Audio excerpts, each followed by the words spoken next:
Okay, I think it's about time we get this party started. Ow, ow, ow. Don't judge me. I don't know.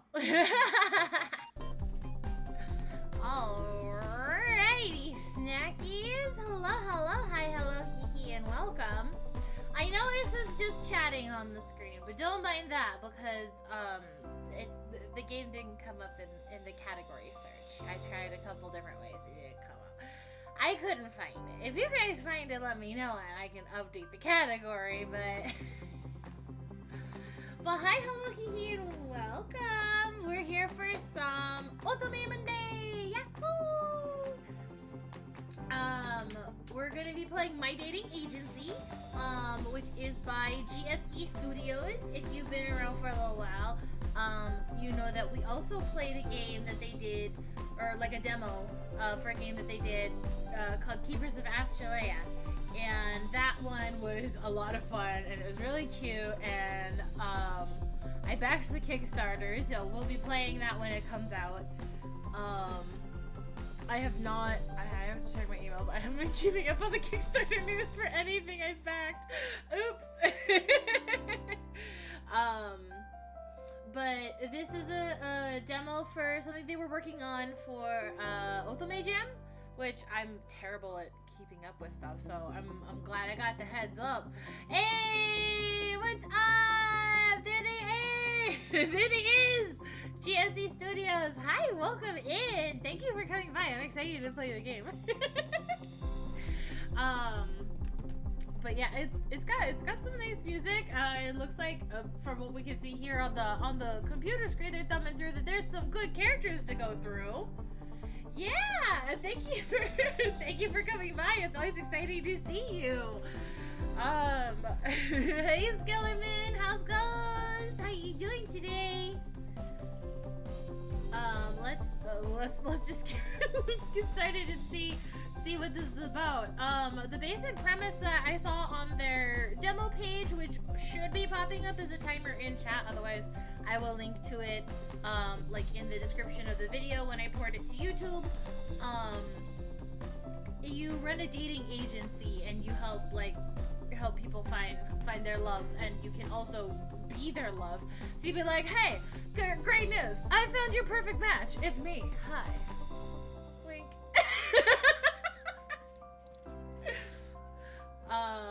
But let's get started. Let's start the jibbity job. I might not have needed the G Fuel that I've been drinking. I'm a little all over the place because I've been playing Dawn Trail all weekend, so Shipping Simulator 2024. Yes! I love that. My Dating Agency, aka Shipping Simulator 2024. I ship you with me. Wink.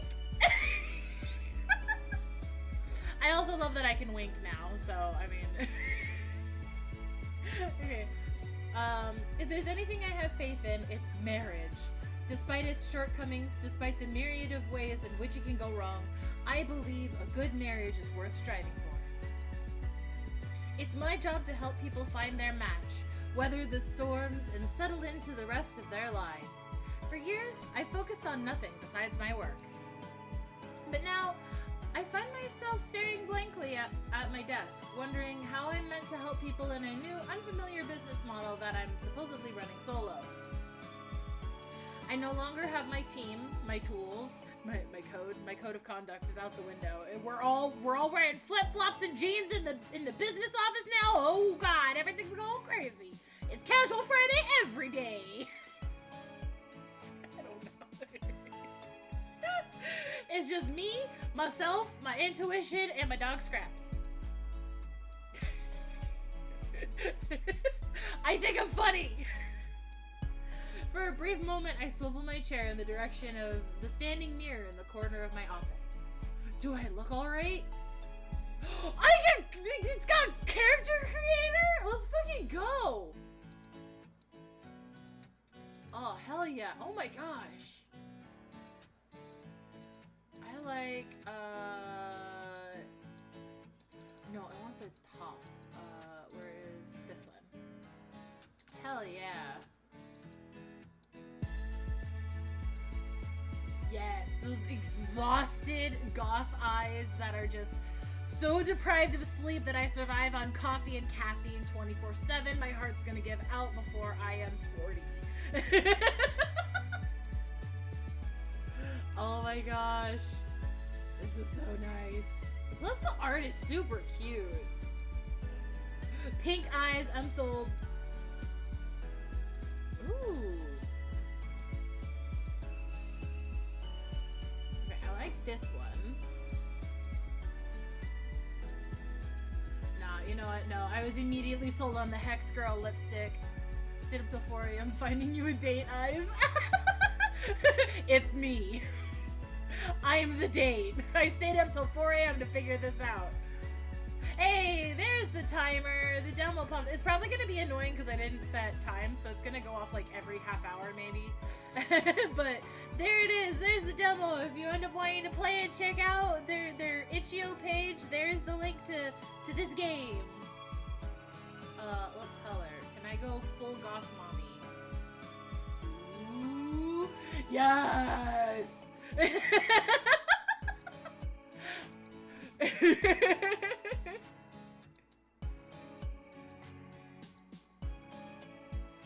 Oh, wait a second. Hey, wait a second. This hairstyle looks familiar.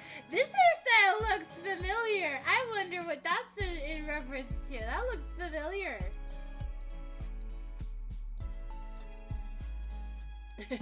Ooh. Don't mind me. I'm a up. They got my shade of green. They've got my shade of green. But then that means I need to. No, I'm gonna stick with this one. I like this one. Okay, brow shade. Let's see. Let's do some thick ass eyebrows. Yeah, is it? It's perfect. Look, she looks exactly like me. We have the same green hair. I like the light color and like dark eyebrows. I'm always a sucker for that, so we give her some dark eyebrows. But that means she spends like 7 hours at a salon just bleaching her hair to get it that green. I'm just saying, because that's what I have to do. Ooh, some cute outfits. Oh, this one's so cute. Okay, I'm really into this one for the vibes. This is a good vibe right here. I really like it. What are... Okay, looks... Oh! Oh, I wasn't realizing what was changing. Okay, so... It looks like earrings that we can't see. Ooh! Oh, that's cute. I'm sold. I don't need to see the rest of it. I'm sold. That's what I want. Oh, and then there's done down. You can't see it, it's behind me, but done is down in the bottom corner here on the right. Hello, where'd she come from?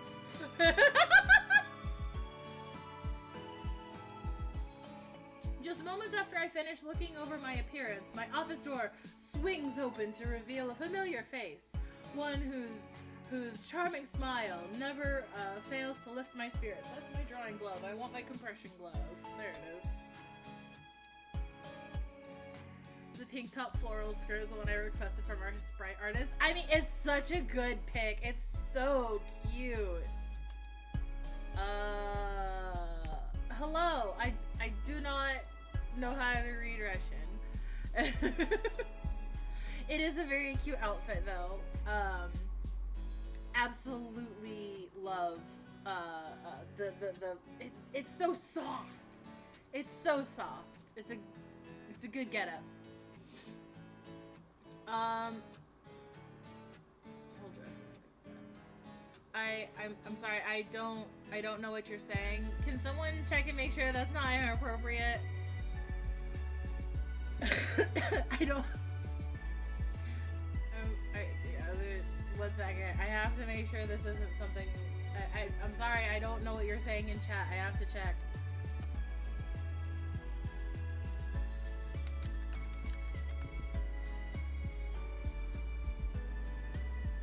Gifts of a hard worker? What? ad breaks coming in. Oh god. Yeah, I'm trying to do that. Hi, hello, welcome in. Oh god, I can't highlight chat properly because it's not nice to me. Okay, well thank you for coming into chat. There's an ad coming in like 30 seconds, I'm sorry. But thank you for coming into chat. I'm sorry, I get a lot of bots, so I'm just like, I don't know if person or bot need check. But thank you for coming on by. Welcome in, Geyser. I am in the horrible, horrible location of the United States. Where everything's on fire and nobody cares enough to put it out.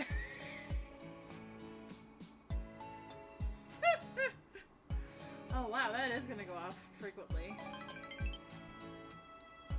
Put something up about the game on IGB simply my days. Oh, okay. Well, I will look forward to it coming up as a category, so that way I can properly get it set for a category.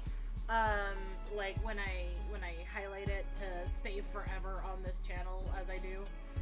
But yes, it's good. It's good to know that we checked on it and made sure. So now we know.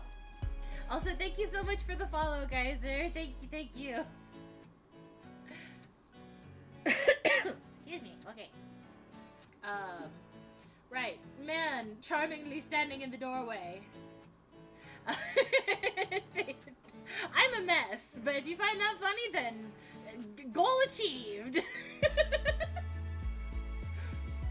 I'm not alone. I have Atlas. Remember that free consultation idea I pitched you a couple weeks ago? Oh my god, you talk. I forgot you said that there were voices. Can I turn that up? Or you're very soft.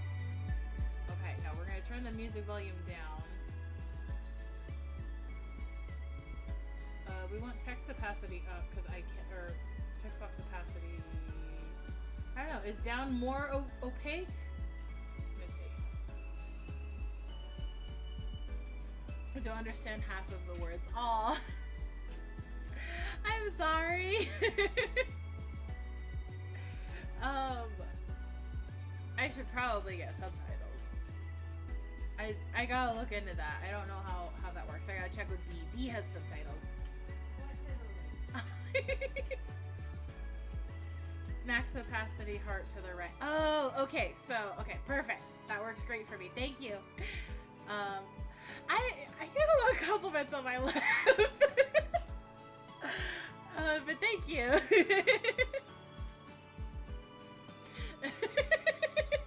I used to practice laughs in high school, so I have a repertoire of laughter, depending on what type we need. But mostly you just hear my default laugh. Right, he said that. I don't have to say that. Oh, right there, look how cute I am! It was part of your proposal for new client outreach, right? Good to have confirmation that you're not tuning me out. Okay, now I can hear him better. Also, is this game Atlas trying to help us find a romantic partner? Is that why he's like, oh, let's try this new business model? How old am I? I am math. 433 years old. Cause this gremlin dragon is 433 years old. That's me. I am ancient. I am old. I'm old. I'm old, but I'm not old, but I'm old. Technically, in the realm of dragons, I'm pretty young. I'm pretty spry. I'm pretty young, spry, young baby, still in my prime. Black Lagoon. I don't know if I've watched that one. I'll have to add it to my list. I recently just got really excited because they added Shield Hero to Netflix. And I was like, Naofumi! It's only season 1, so it's Billy Kametz as Naofumi, but I hope it means more attention for Naofumi so we can have more good stuff. I want more Shield Hero merch. I'm very biased. Okay. Sorry, I am kind of tuning you out, Atlas. I'm sorry. Only about half the time I swear, okay? She is me. So I went ahead and advertised the free promo last week. You have 4 meetings in the next 2 days. 4 meetings. Okay. 4. Hey, oh my god. Oh, you can't see it. I'm in the way. Hold on. The mouse over here. The mouse here with the little trackball. Oh my god. That's such a throwback. Oh my god. My mom used to have one when I was little, and we would lose the ball half the time. Those things would fall out all the time. But they're good. They're good mice. They work really well. 4 new clients. Consider me impressed. The first one should be here in 30 minutes. No, 30 minutes. I glance over at the disjointed notes and plethora of open tabs crowding my computer screen. Back, history, auto, save, options, and I'm assuming this is a skip button.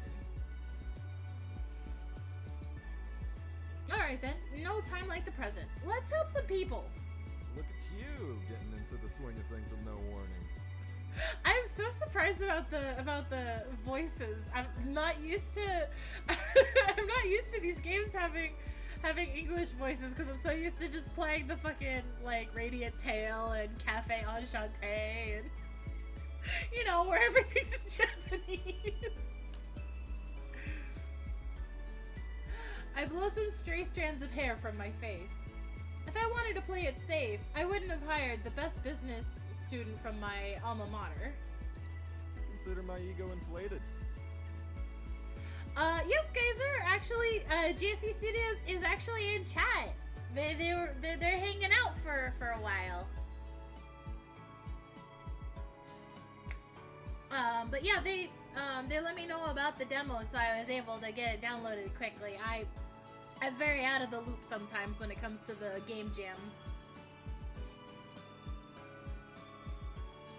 Seriously, Atlas? Thank you. When I launch my consulting company, I expect a raving endorsement. I will have only the nicest things to say about you. My review will mention the 8 puppies you saved and rehomed while working 90 hours a week for nickels.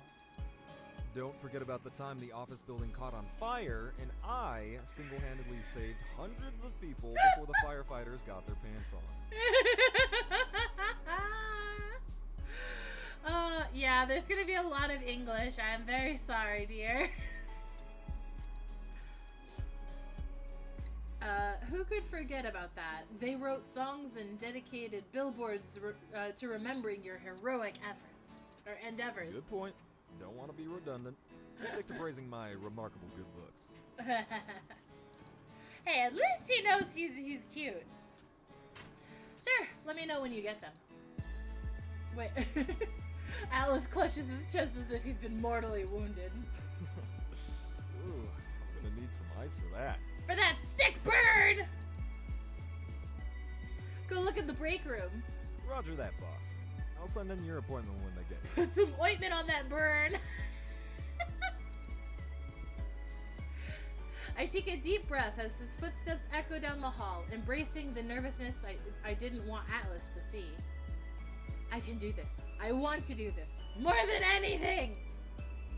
A business run by human touch and age-old wisdom may not be how I first set out to change the dating world, but after everything that happened at my last job... I shake my head. I don't have time to dive down into that rabbit hole. I need to prepare. There are so many times when people refuse to look inward to see how they can resolve an issue. There are just as many when people refuse to look outward and protect themselves from bad situations. I have to make sure I give the right advice to the right people, to validate at certain times and encourage reflection at others. So much of my job is ensuring a balance. I want to make sure my clients have the tools they need to both improve themselves and their circumstances. I steel myself to execute this with remarkable precision. Love is on the line.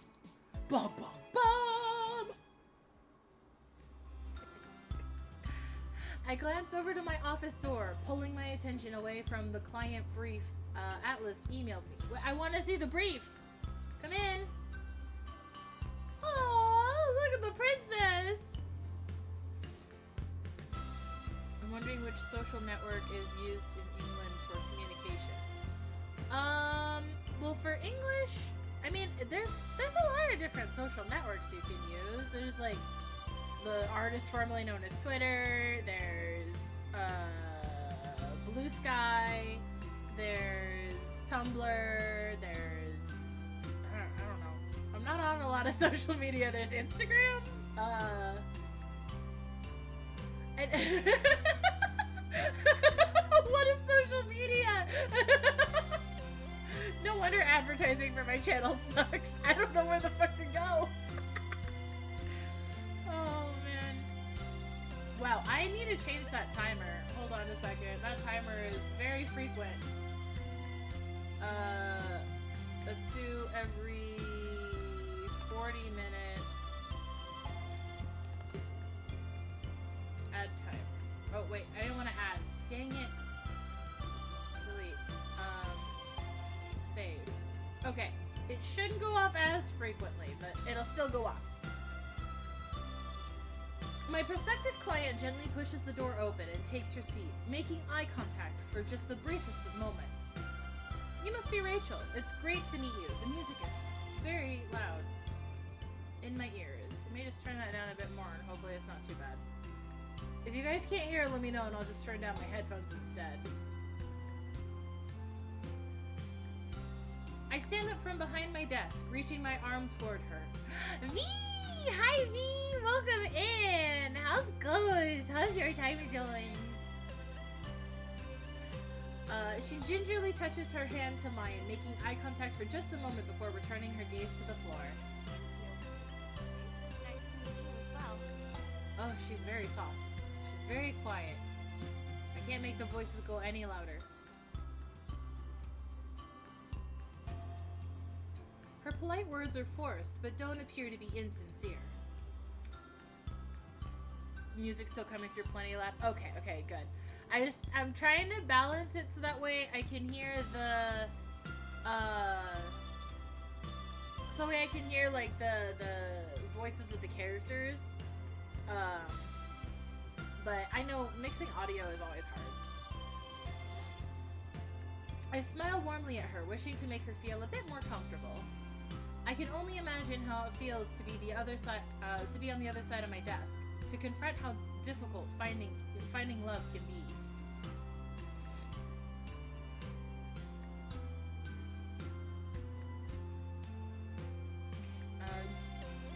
Geyser, do you mean it? You need the music a bit louder?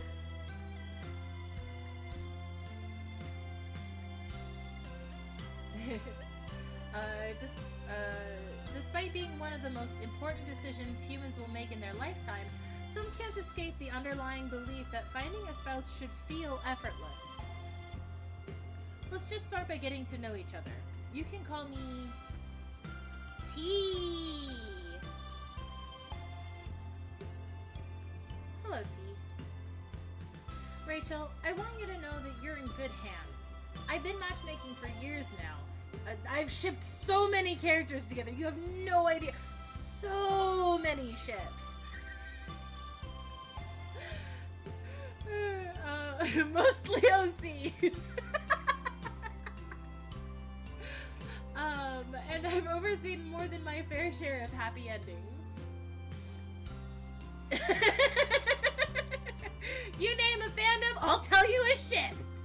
If I've seen it.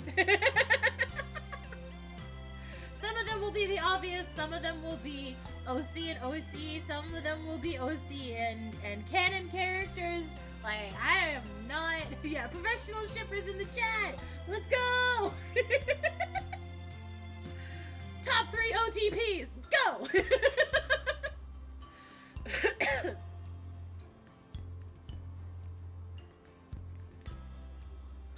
Okay. Though my assurances are true, I can't help but worry I can't worry I'm concealing something important from her. Nevertheless, I push forward.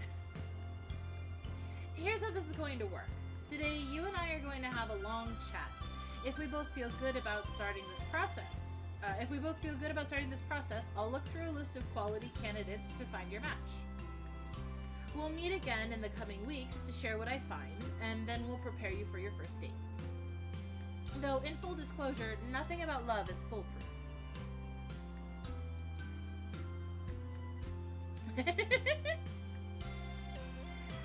My job is to break down the process of finding love into something a little easier, but even the most well-suited couples will have their fair share of value mismatches and miscommunications.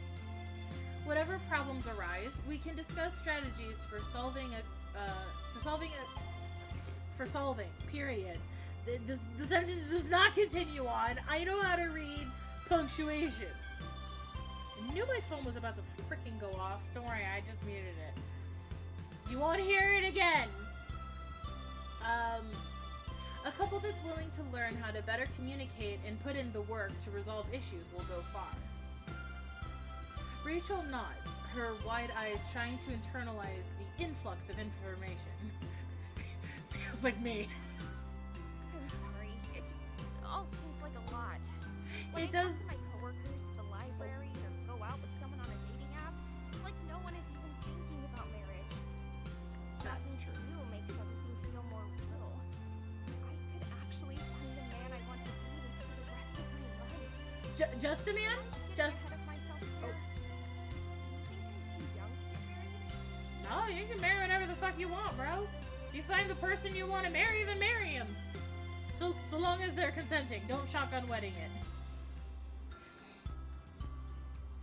Rachel chews her bottom lip, anxiously attempting to glean my thoughts.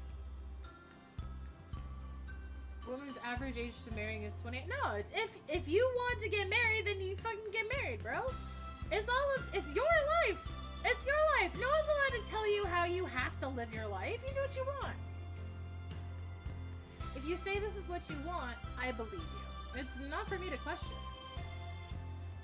I think big choices like this are best left up to an individual. It's you that will have to live with the consequences of whatever path you go down, so it's best if you decide for yourself.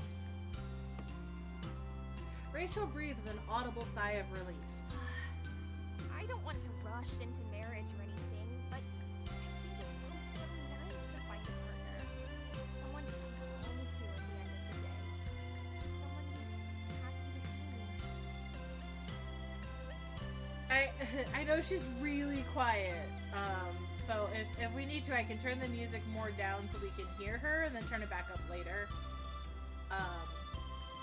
But she's cute. Her voice is cute. Then that's who we'll look for. To start us off on the search, let's see. What age gaps are you comfortable with?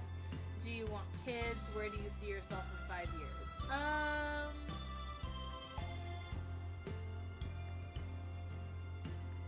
Do you want kids? Absolutely.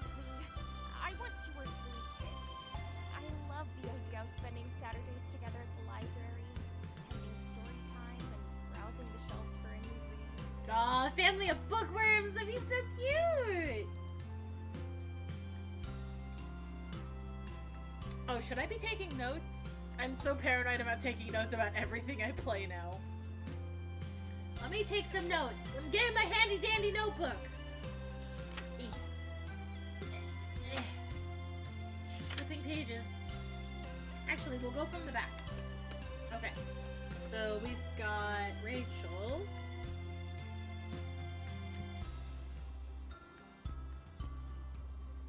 Wants 2 to 3 kids. Bookworm. Okay. Let's talk about romantic relationships for a moment. Wanted to add notebook features, but we ran out of time. Totally fair. Totally fair. There, with game jams, you do have a limited amount of time, but that's why it's a demo. You have plenty of time to add stuff you want to later if you pursue it, or if you are pursuing it. I don't want to assume. The music and I are the same volume. Okay. Well, that's good. That's a good balance. I mean, can you understand me okay? I can always turn it down a bit more. Let's see. What qualities are you looking for? I can hear both well. Okay, good to know. Good to know. That's the important part. What qualities are you want looking a for? best friend that I can't keep my eyes off of. Smart, kind, attractive, loyal. Someone I can discuss my interests with and feel like our brains operate on the same level. Okay, smart, kind, attractive, loyal. Hi. So, unequal. She wants someone to walk beside her, not like to lead her by the hand or follow behind. What about physical qualities? Any major preferences there? Can't go wrong with tall, dark, and handsome. I'm not saying a guy has to look like the male models on the covers of Erotica, but if he did, well, I'd be a lucky girl. Right? I mean, listen, if they're insanely attractive and they still want to date me, I'm not gonna complain. I might feel a little disassociative and questioning if reality is real for a while, but I'm not gonna say no. Okay, good to know. Now I'd like to ask something personal to you. Something that helps me get a feel for your life right now.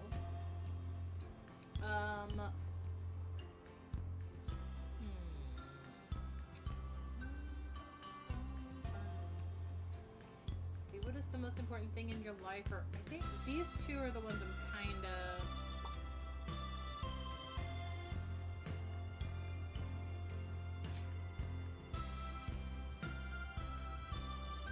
Most important thing in your life. There's a pregnant pause as Rachel contemplates my question, her brow creased in concentration. Maybe this seems like a non-answer, but I think it'd be my mind. I like spending time with myself. I like the things I think about. The stories I write, the books I read. I wouldn't be me without all my ideas, fantasies, and experiences. I feel that. I feel that deep in my soul.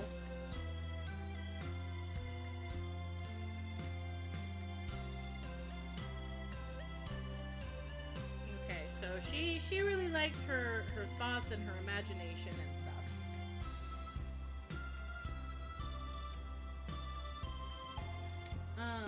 After making my final notes, I clasped my hands together to signal the conclusion of our conversation. Well, that's enough information for me to go on. Thank you for answering all of my questions. Is there enough to go on? I mean, maybe. We'll see. I might not have asked the best questions. Apprehension creeps back across Rachel's features. I flash her a reassuring smile. You've been so helpful today, Rachel. If we work together, I'll be here to talk things through with you every step of the way.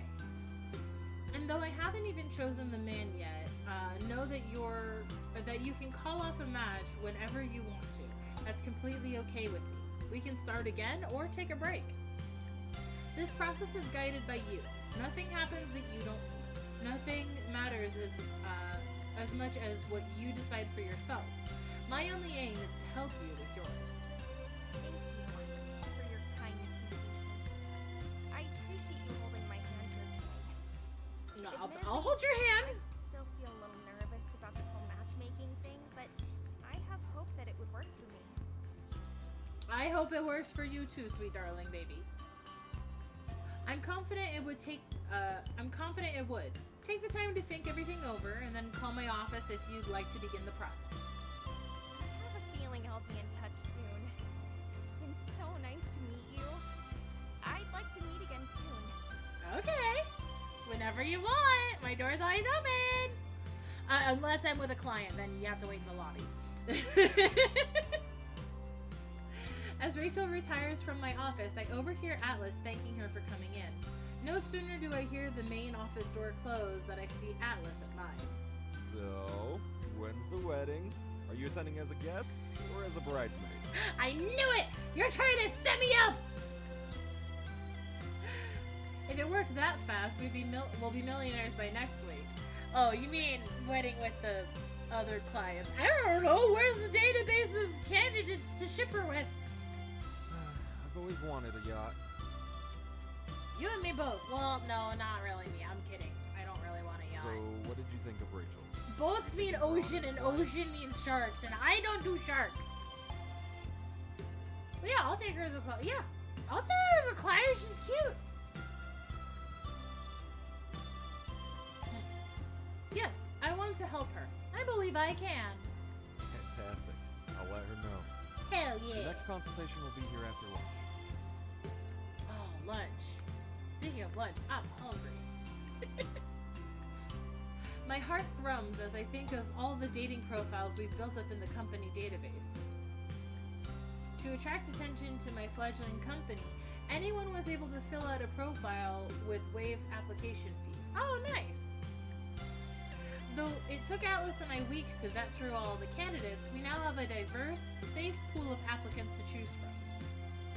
If they all have blue check marks because we verified them, not because they paid for a subscription fee. I read back over my handwritten notes from my meeting with Rachel, trying to parse out what filters I should use to find her quality results. Though she may not officially be established as a client, I want to look through eligible matches while Rachel's words are still fresh in my mind. After an hour or so of screening through various men, I've managed to narrow down the list to just 3. I scour their profiles, trying to memorize every minute detail. Which one is the right one? Oh, okay. We have Stefan, Graham, and Cody. Let's see. Oh, how old was she? I don't remember. Did we ask her how old she was? I don't think we asked how old she was. Oops. Well, anyways, so Stefan, 33, marketing. My traditional man looking to settle down. My perfect woman is one I can always come home to. She's 27. Okay, thank you. 27. Okay. I like hiking over the weekends and spending time with loved ones. I've never met parents I couldn't win over. Okay. Graham, age 30, writer. I love that the eyes are dotted with little hearts. It's so cute. If you've yet to meet your intellectual match, you can stop looking. My best friends are writers that are long dead, and my dog. Okay. Hello Milo is the best font. It's cute. It's such a cute font. I love it. It would be nice to have another I can actually converse with. Okay, so best friends are writers that are long dead and my dog. So that likely means that he likes to read a lot. So I think Graham might be our best candidate so far. My perfect Sunday is sleeping and making vegan banana pancakes. The world is a beautiful place worth exploring. I communicate through music when words fail me, which is often. When I see a cat, I pet the cat. That sounds like best friend material right there. When I see a cat, I pet the cat. When I see a dog, I pet the dog. I think Graham is our best bet, though. CS2?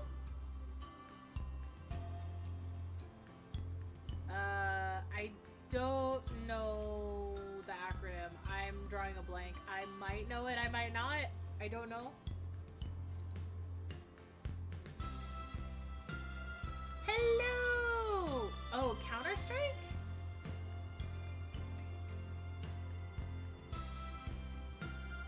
It might be Counter-Strike? Maybe? Oh, okay, yeah, Counter-Strike. I do not play Counter-Strike. To be honest, I've never really looked into it. I'm not... It's funny, I'll play, like shooter games like, Mass Effect and stuff, but I don't play, like, Counter-Strike or Call of Duty or stuff like that. I'll look into it. I can't guarantee I'll play it, but I'll look into it.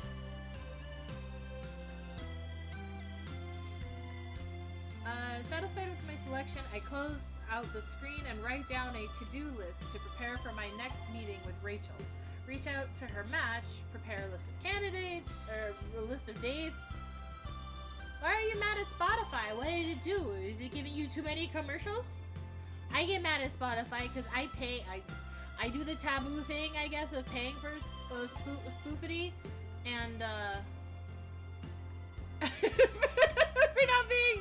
not being the week's on single.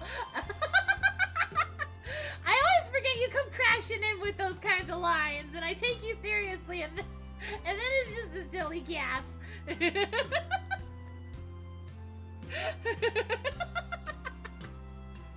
I pay for Spotify though, and I get mad at Spotify because they put ads in my podcasts. I don't mind if the podcast gives ads, but surprise, Riz. Yeah, listen, you get me every time. You always get me. That's what it's like to flirt with me in real life, though, because it's like I don't understand it until the line comes, and then I'm like, oh, is this flirting? Are we doing the flirt? Is that what's happening? You're beautiful and capable of great things. Like murder. Don't do that, though. Unless it's completely necessary. Anyway, Bye. I love that line. I love it so much. But welcome in, and thank you for blessing my chat with such riz.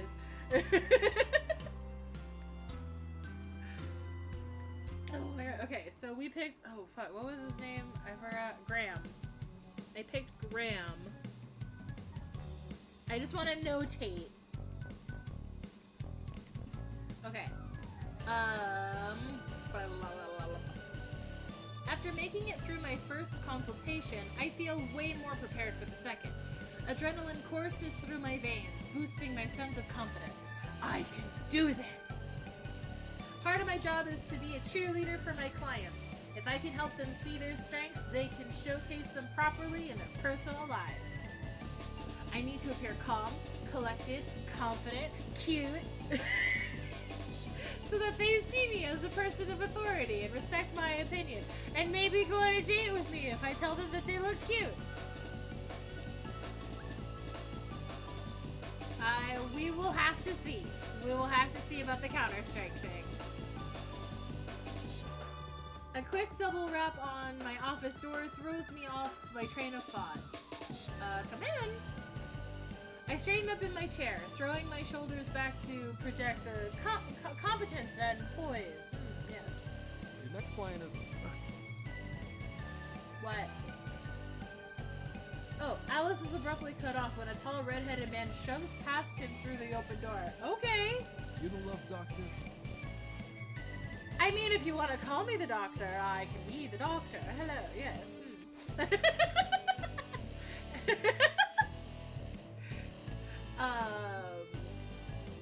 The what? I'm the matchmaker? I glanced down at my notes to confirm that this is the person I'm supposed to meet. Let's get this over with then. If you don't want to be here, then why are you here? He slouches low in his chair, stretching his legs out until I hear his sneakers tap against the front of my desk. I blink slowly, trying to regain my flustered composure. Hello? Also, he's No. overlapping Got the... some questions to ask me? He's like, I'm just gonna be behind your desk and in front of your monitor. I love the clipping. You the love doctor? Yes, remove your shirt. Honestly, though. It's like, yes, I'm the love doctor. I need to inspect your muscles. Please remove clothes.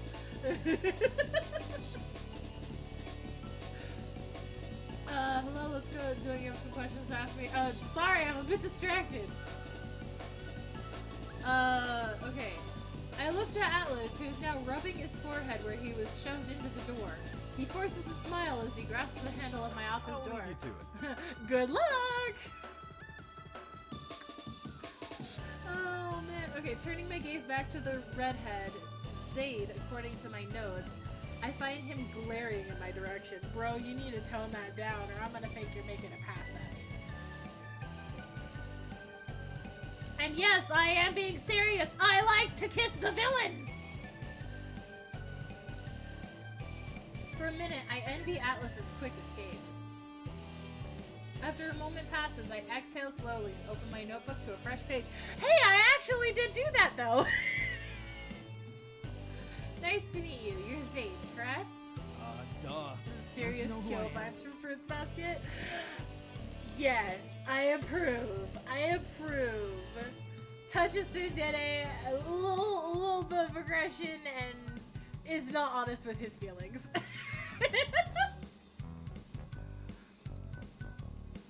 I'm familiar with all of my clients. I look into all my clients. I want to get to know each and every one of you. You know my profile. I can't believe you don't know me. I'm a star, baby. You're a star? You burn gas? You're a ball of burning gas in the sky, eons of light years away? Is my joke funny yet? I force myself to smile to maintain an even tone. Right. Well, what brings you into my office today, Zaid? I'm a busy guy. I have training. I have matches. Sponsors to make. It's time to go. Okay, it's very hard to hear him. I'm gonna turn the music down a little more. So hopefully we can hear him a bit better. He's almost softer than Rachel. Do you have matches often? I don't know much about I MMA. do about 8 official fights a year. More at underground places. I'm working on going pro. I'm one of the best rookies out there right now. Ah, well, let's just hope you're not a big fish in a small pond, yes?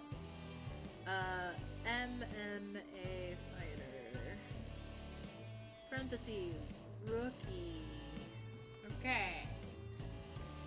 I look him over. His nose looks perfectly straight and there's no bruises in sight. I mean, he's got some scars, though. I told you. I'm one of the best. No one has a chance to mess up my pretty face before I'm through with it. Then did you do that to yourself somehow? Especially the lip thing? Did you cut your lip shaving? I don't know how you would do that, but I don't know. Is that what you're gonna tell me? I chuckle at his smug attitude. I guess he has a right to be proud with a track record like that. So, you want a little help finding your perfect match. I don't need any help. I just need you to find me a match, while I worry about training.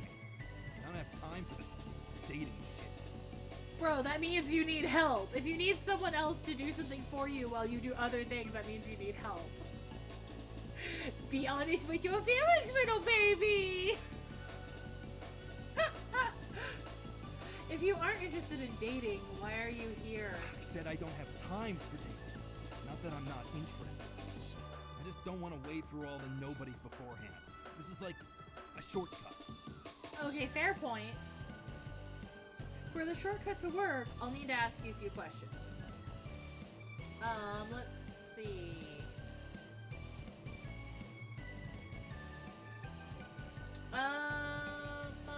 Let's go with, what are your deal breakers? Someone who's a super fan of my sport already. I want someone interested in me, not the fact that I'm the best.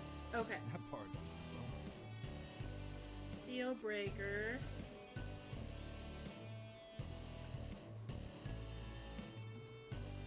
MMA fans. Okay. But that's fair. If like you're well known in your circle or whatever, you don't want to date someone who's like a fan. Like they can become a fan of you, but it's better to start with a clean slate where they don't have like an impression of you already or whatever. Cuz that just causes problems. Others would be someone who parties a lot. Cuz then they're like dating I'm the very strict idea of training you. regime, and I'm not interested in fucking up my body with drugs or alcohol. Someone who Not parties that I a care what other lot. people do. If my partner is out partying and I'm not, I doubt we'd spend much time together. Okay, so no partiers. No drugs or alcohol. Guess that means I'm out. I like to drink casually.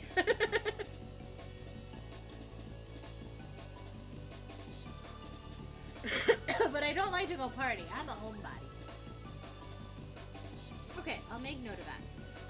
Next, I would like to ask, let's see, hobbies, probably training. How often do you see your friends? Probably not often because he's training. I'm assuming a lot. How important is it for your partner to have a good relationship with your parents? Yeah, I mean, it'll give a good idea of his whole, like, his family life, like how he is with family. I'm pretty close to my mom. We're really Okay. similar. She's a pain in the ass sometimes, but she knows me best. Okay, mama's Mom boy. isn't like my partner. I don't think it would work out. If Ma doesn't like my partner, I don't think it would work out. Okay, mama's boy has to have mom's approval. That's cute. Mama's boys are cute. That's cute. I like that. One last question. Describe your perfect day. I'm trying to pick different questions. Perfect date. I never really thought about it. I would plan the whole thing and surprise my partner. I love surprising people. That's fucking cute! They never expect me to remember what they like for some reason. Because most people your personality type don't usually pay close attention. So it's a nice surprise. Or at least from my experience. In the cliche genre of your character type. So he likes to plan things. He likes to plan surprises. Which means he's attentive to what his partner likes.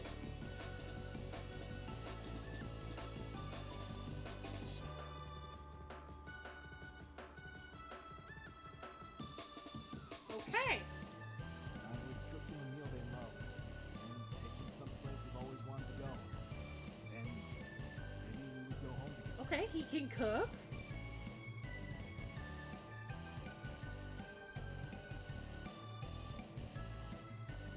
Alright, he turned out a lot more charming than I thought he was gonna be. I'm glad the first impression was a bit of a lie. Waiting for a twist where he has an orchid garden or something. Ray! He's got a cute smile, yeah. I remember falling for Shin and Amnesia because Tsundere plus Perceptive is a fatal combo for me. That is such a fatal combo, yes. Oh my gosh, I haven't played Amnesia in so long. I need to play it again. I think I have it still. It's been so long. Oh my gosh. Let's see. You really like to focus on your partner, don't you? Ah, that's cute! He's blushing! Most people say I'm a control freak. But I just really like things to be perfect. Okay, parentheses, For control everyone freak. involved. Possibly. He's so cute. Look at that blush. Look at that blush. I just want to grab his face. That's cute.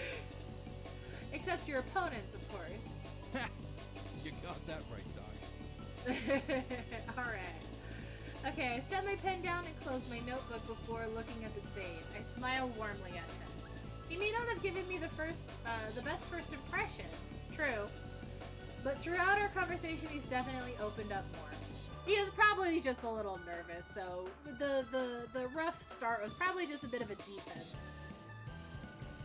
Now I'm beginning to suspect his initial gruffness may have been a front. Okay, if I just finished reading the fucking line.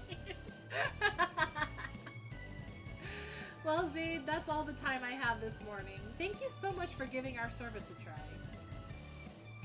If you'd like to continue the matchmaking process, I'll compile your answers and let you know when I find a potential match. From the way his eyes soften, not often, soften, I get the feeling that the prospect of love means more to him than Zaid would let on. Thanks, Doc. Cute. I'm a bit more endeared though because you said that he's kind of Kyo based in vibes, in terms of his vibes, and I'm a sucker for Fruits Basket. Enough of the love doctor nonsense. Please, call me T. No. See you around.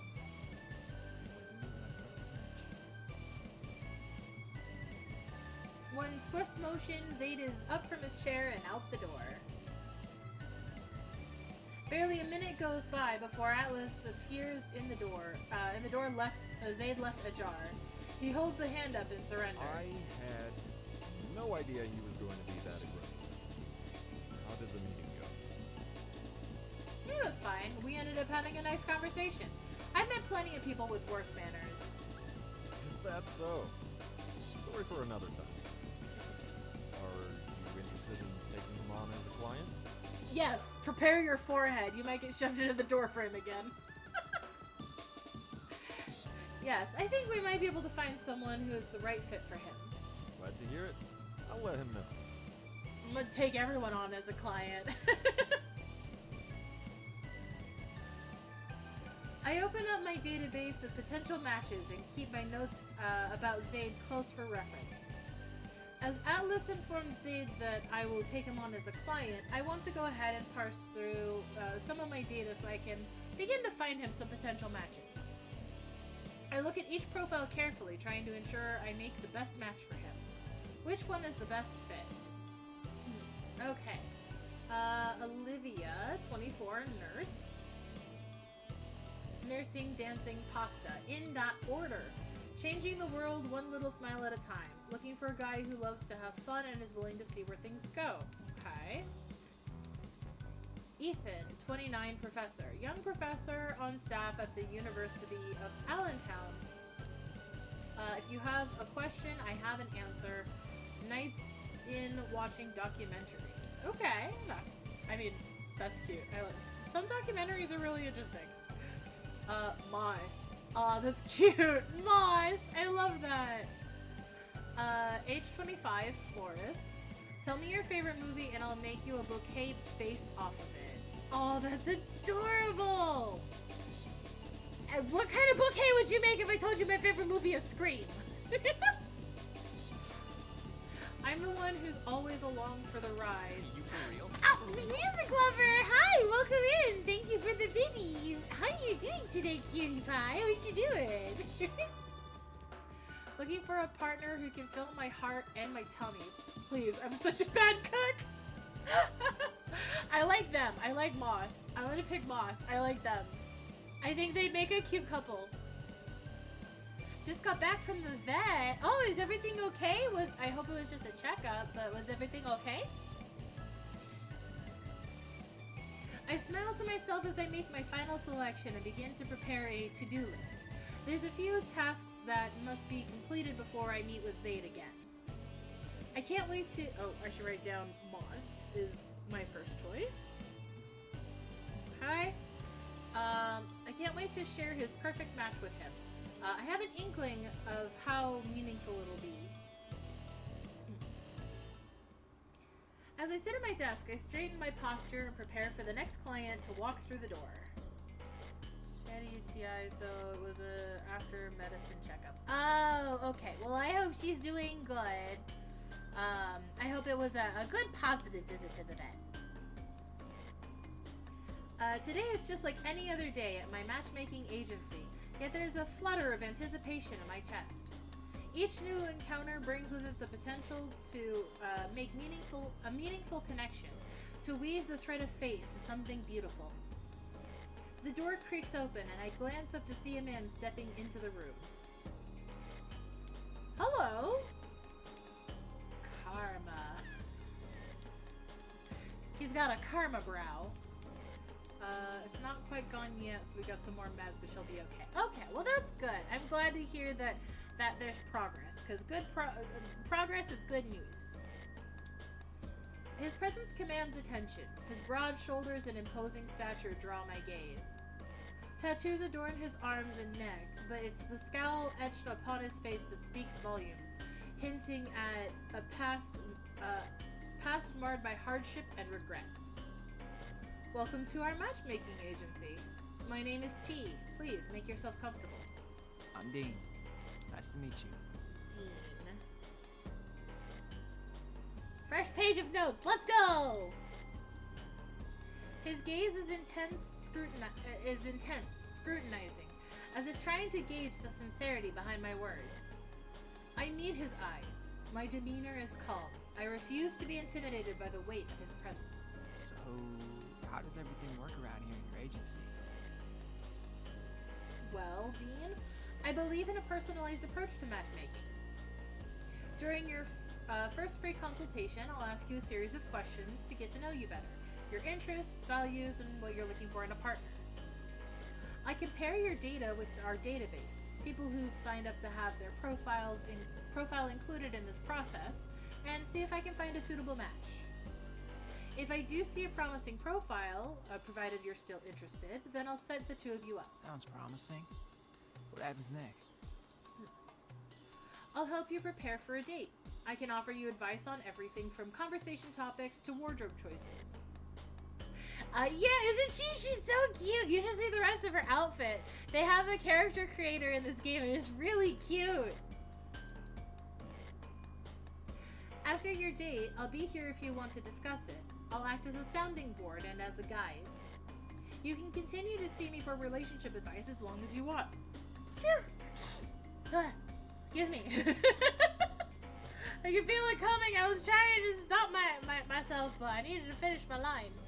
That sounds like a comprehensive approach. Thanks for the guidance. Thank you. It wasn't a lot of a sneeze, but thank you. Of course, Dean, my goal is to make the process as smooth and enjoyable as possible for our clients. Dating is difficult.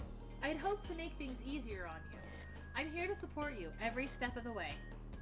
Man, if I had like a soundproofed room or whatever that I could record like audio lines in, I'd do voice lines. I'd offer my voice acting services. I can do voices. I can read. It might take some practice, but I can do it. I appreciate that. I've been struggling with dating lately, and I reckon I can use all the help I can get. I thought I detected a bit of a southern drawl. Right? Voice acting seems fun. I think I fit in with other professional voice actors. They seem just as silly and kooky as me. I could be I could act of the vocals. I could do of the vocal acting. I need a lot of practice for getting super good, but I could do it. I smile reassuringly, sensing the vulnerability behind his words. Of course, for that to begin, I have to get to know you a bit better. Thank you. Maybe I'll start looking into it for some indie stuff to start. Gotta get my foot in the door somewhere. Would you mind telling me a bit about yourself and what you're looking for in a partner? Well, I run an auto repair shop. It's not much, but it's honest work. Keeps me busy, keeps me out of trouble. Okay, mechanic. Auto repair. I nod understandingly, jotting down his response before prompting him to continue. My family's small. Just me and my sister.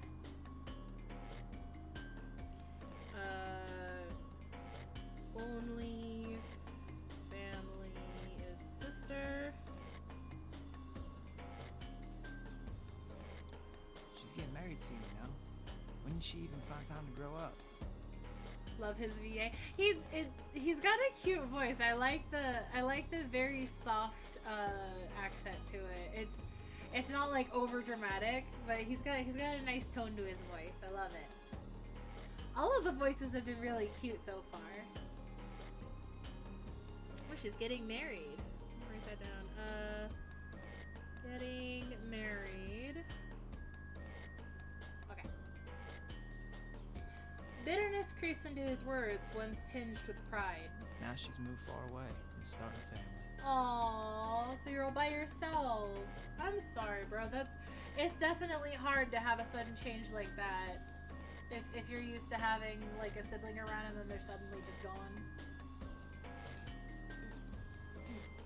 It must be tough to say goodbye to loved ones. Don't get me wrong, I'm happy for her, but I reckon I'm feeling a bit left behind, you know?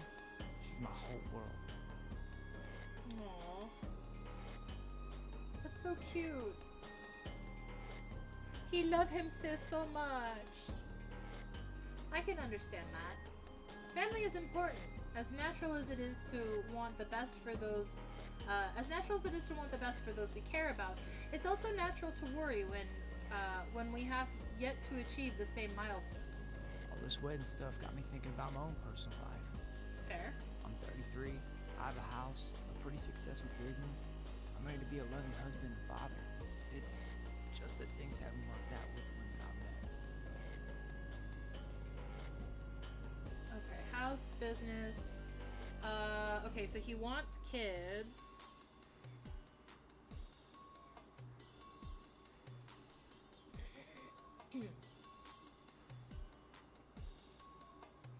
I tap my pen on the desk as I ponder his words.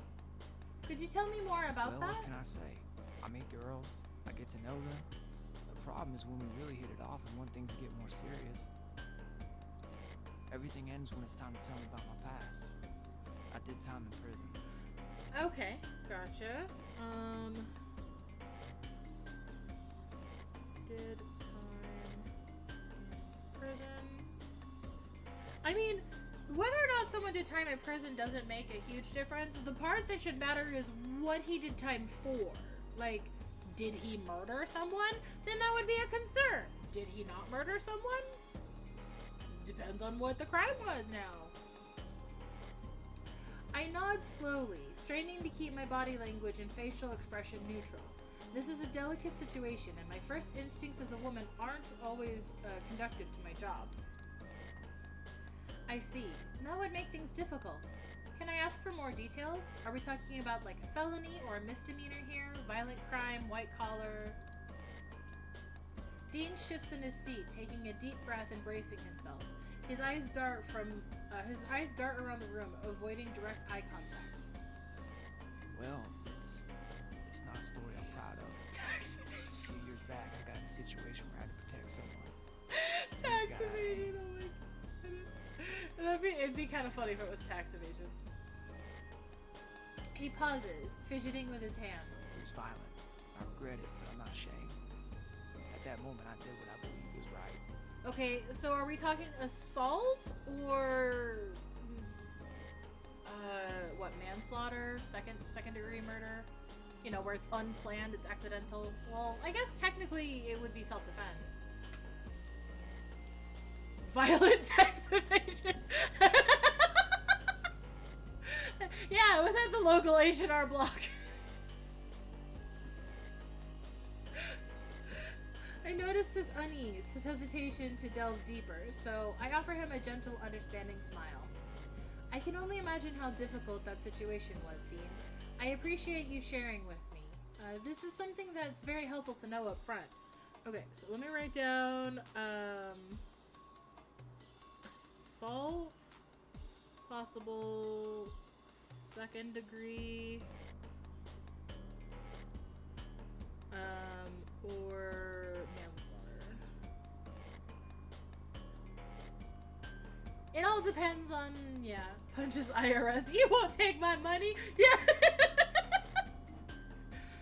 Yeah, he does seem like a sweetheart. And honestly, in the younger years, depending on how old he was when this happened, did he say how old? He said he was young.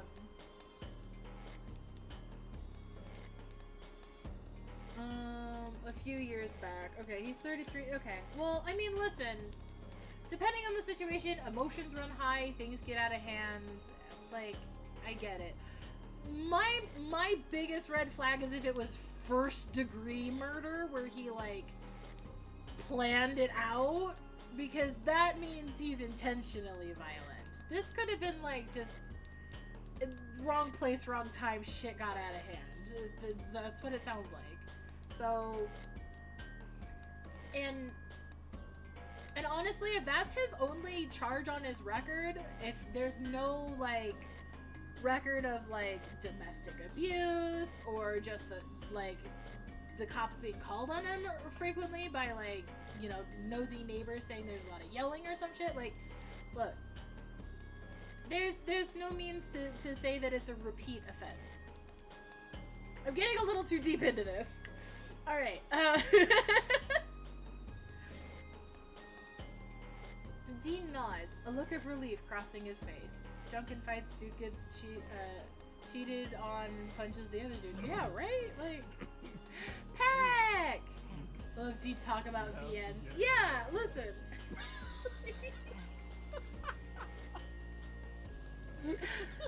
Welcome in, Peck. How's goes? How's the best Burbo? I love visual novels. Listen, I have some that we still need to play, like that are on my Switch that we need to stream. I gotta finish My Next Life as a Villainess, All Routes Lead to Doom, and then once we're done with that, I have what's it called? I have Virche Evermore or something like that. It's supposed to be like a really dark one. I have not touched it. I have not looked up any information about it. So we're going in blind when we get to that one. But I love emotions that visual novels make me feel, and the thinky thoughts. Yay! Yeah. Sorry, Dean. Sorry to keep you waiting. Dean nods, a look of relief crossing his face. I want to tell you what you need to know. It's just hard to talk about. Blind playthroughs are the best. So I know with My Next Life as a Villainess, All Routes Lead to Doom, I didn't look up a walkthrough because it gives you like a signal for which one you're catering to based on your answers, and I used that to my advantage because I love Master Nicole. But for ones that don't have that like hint, I do like to play blind the first run. How's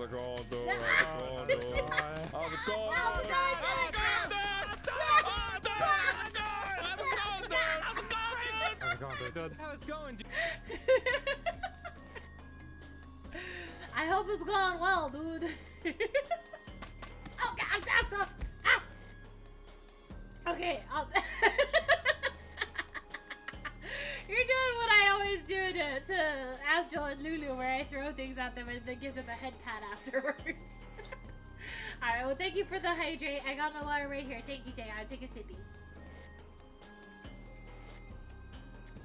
Okay.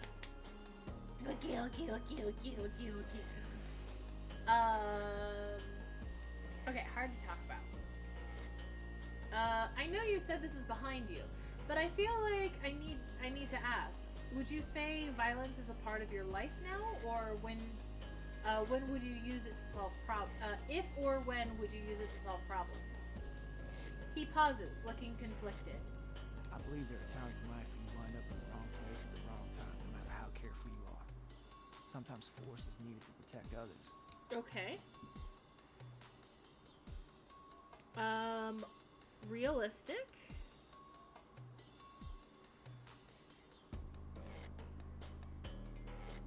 Violence to protect. He protect. But after everything that happened, I've tried my best to start a new life. One without violence. I will never hurt someone I love, but it's hard for a woman to believe that. I'll make people feel unsafe. He attack. He protect. He attack. Most importantly, he a smack. Oh, he fight back. I mean that too. Giving me Persona 5 flashbacks right to like the beginning. Welcome back from the realm of the ads, Peck. Let me see here.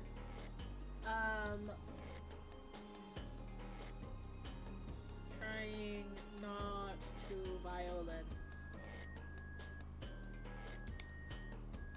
Okay. It's a difficult balance, protecting those you care about while ensuring others feel safe around you. Dean sighs deeply, his shoulders slumping. I understand that, but now I don't know what to do. It's like I'm stuck and I don't know how to move forward. You are more than just your past. I know it feels overwhelming right now, but you're more than just your past. You've shown so much strength and determination to change your life that that's something to be proud of.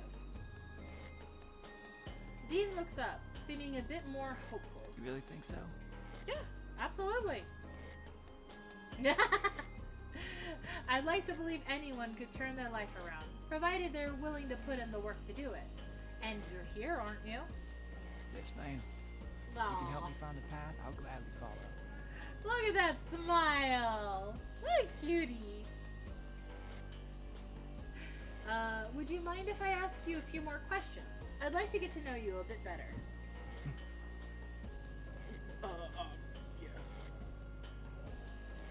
He grunts an affirmation. Taking this as a sign to proceed, I lean forward attentively, with my pen poised to capture his response. How did you know I leaned forward in my chair? How did you know that I straightened my posture to take these notes? Let's see.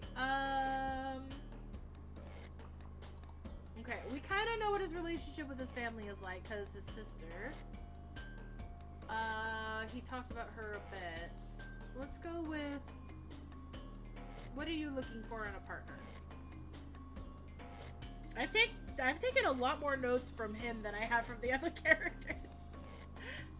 He pauses, his gaze distant, as if lost in thought.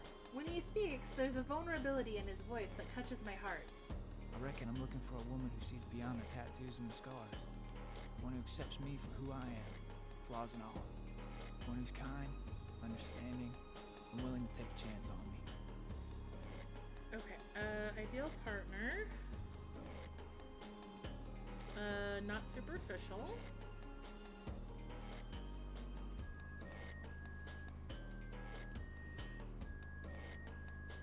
Does not judge. I spelled that wrong, but whatever. I'm writing in pen. There's no going back. Won't judge by appearances.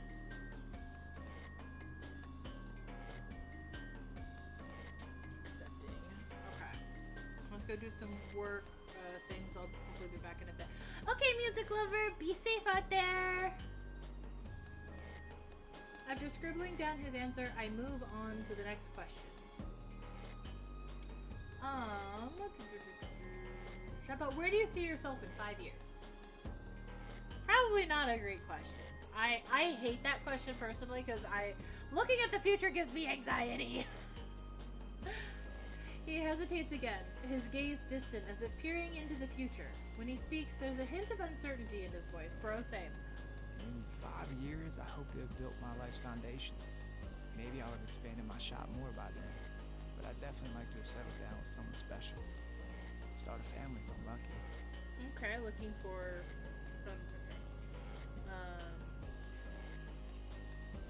looking for stability and family.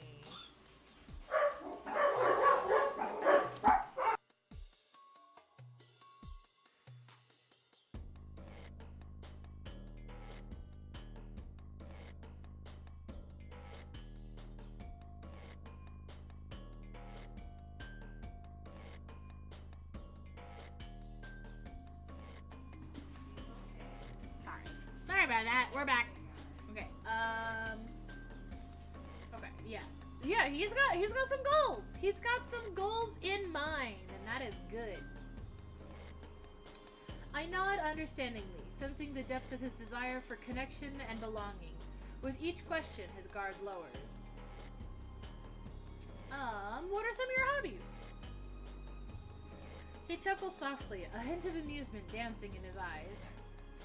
Well, I spend most of my time working on cars. It's what I'm good at, what I love. But I reckon I enjoy going to the gym. I also go hiking every now and then. Helps clear the mind, you know? Okay, goes to gym and hiking. Alright, we've got an active lad here. Active lad who enjoys nature.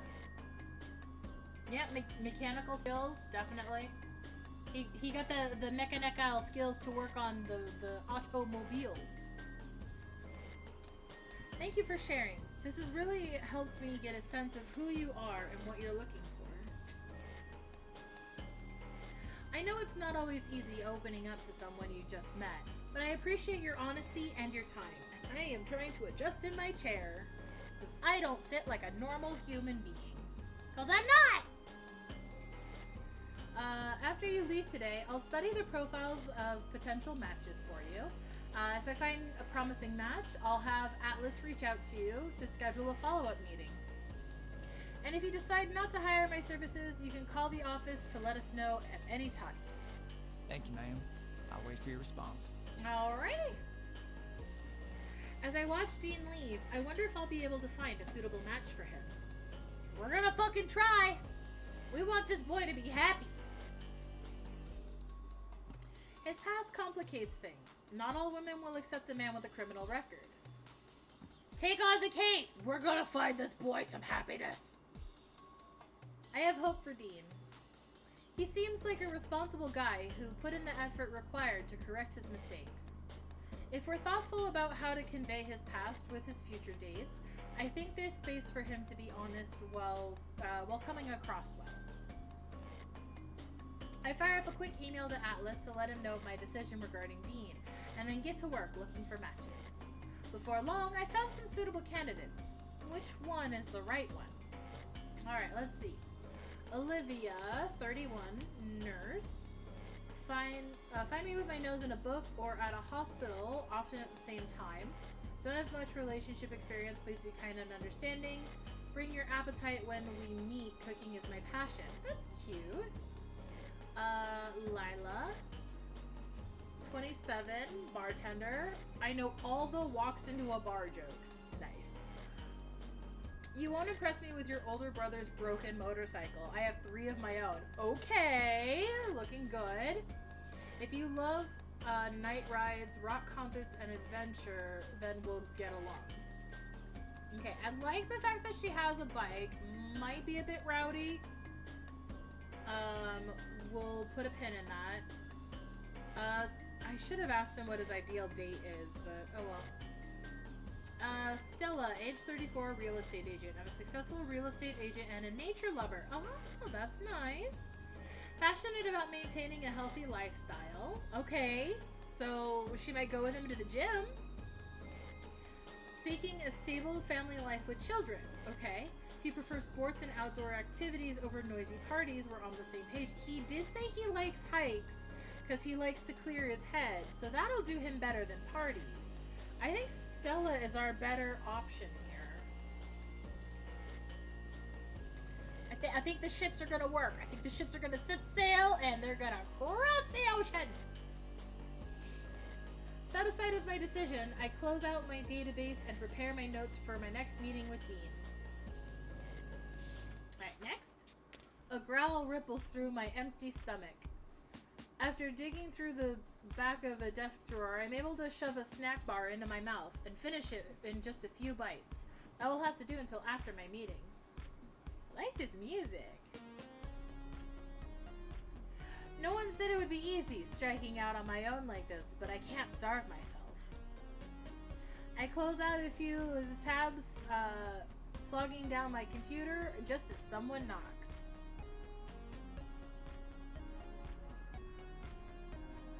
Come in! A man enters, sliding his phone into his pocket and out of sight. Okay, hello! Let me match you. Hi! Hello, fellow nerd. Hello, fellow Megane. There's only a moment of hesitation while he scans the room and then walks over toward my desk. He shakes my hand firmly without crushing it and takes a seat across from me. Okay. Hi, welcome. I'm T. You're Cliff, right? Cliff, Red Revenge, Double R, whatever works for you. Okay. Let me see. So, Cliff, are you a gamer? Are you a gamer? Oh, I started writing gamer. Cliff. AKA Red Revenge. AKA Double R. RR like the Red Ribbon Army? like Dragon Ball Z? Red Revenge? It's my gamer my username just about everywhere. I think there's only one place that someone else beat me to it. I had to settle for a string of numbers there, and it's awful. Ugh, yeah, I hate tacking on like 1,000 numbers to the end of my username. Yeah, nerd! Why that name? My full name is Clifford. Most of the nicknames I got in school had the word red in them. Ah, Clifford the Big Red Dog. But Clifford the Big Red Dog is fantastic, though. He's cute. Red Revenge. Imagine having a username. I wouldn't know. I don't know what that's like. I don't know what that is. I nod quickly as the reasoning dawns on me. Do people still use the nicknames, or have you had your revenge? Only my nephew calls me Red these days. Or he would, if he could say his R's properly. Well, thanks for coming in today. I just wanted to touch base on how I could best help you and what you're looking to get out of this. Cliff nods, giving his full attention except for a hand resting on his phone in his pocket. I have to hope the list of questions I've pulled together will be enough to put an entire person onto paper. Even if they're well thought out, there's no telling whether he'll answer with anything that will fit in with the other answers I've gotten. I take a deep breath and push away my troubles.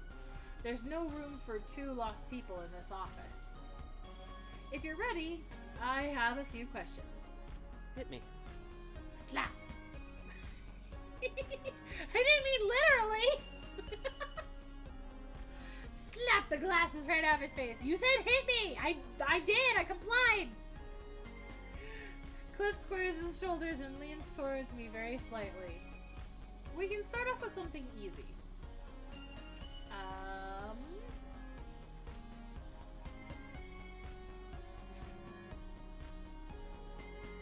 What do you do for fun? Obviously, gaming is the answer. I'm a gamer. Yeah. Though I guess when you take it as seriously as I do, gaming isn't the most relaxing thing. I find the rules and levels oddly calming.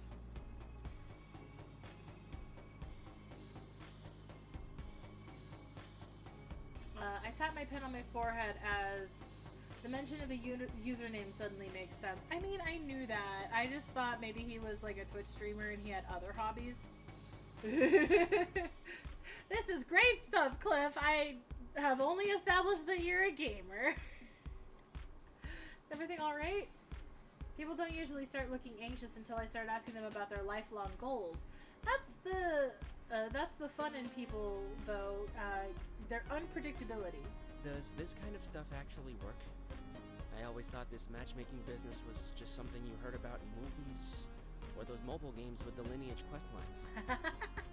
The lineage quest lines, yeah, I know what you're talking about. I've never played them, but I see the ads for them all the time. I lean back in my desk chair and wiggle my pen between two fingers. Stop calling out what I'm actually doing! Put my pen down.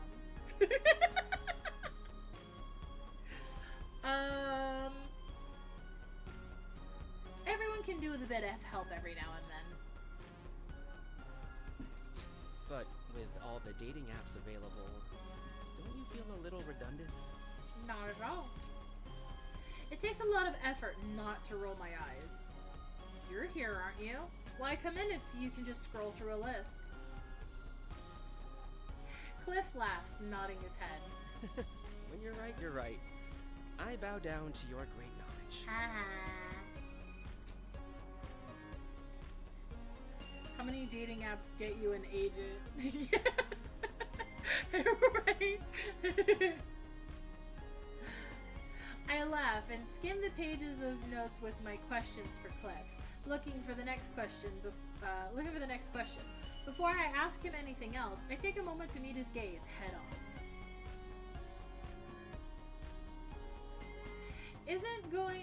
This isn't going to be a magical fix, Cliff. You and I are going to do our best to get through all of these questions and get you on the right path to the future you want and who you want it with. Just know that at any point we can switch tracks. At the end of the day, these are suggestions, not your life written in stone. I guess I'm just eager to finally get it right. That's fair. I can understand that. Now that he looks a bit more settled, I can turn back to my questions. Now, when it comes to the long-term goals, we've talked about marriage, but what about... Wait, we didn't talk about marriage? I asked him what he did for a living. I can go back? I guess. But Can I change my question about the gamer thing? I'm a... There we go. How do you feel about marriage? I've always thought it would be amazing to have someone the way my parents had each other. Ask him about his Final Fantasy 14 character. What's your main class? Do you prefer tank, healer, or DPS?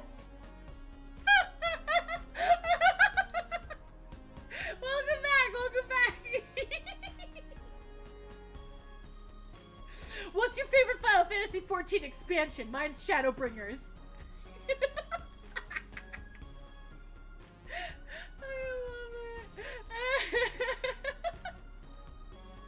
Are your parents still together? 30 years and going strong. They always seem to know what to do, even when they disagree. Well, that's because marriage is hard work and they worked hard together. This is great stuff, Cliff. Miko or Vieira, answer me! Are you a cat boy or a bun boy? There is no in between! There are no other options! Though, not to lie, I just made a Haraf gal because... Damn.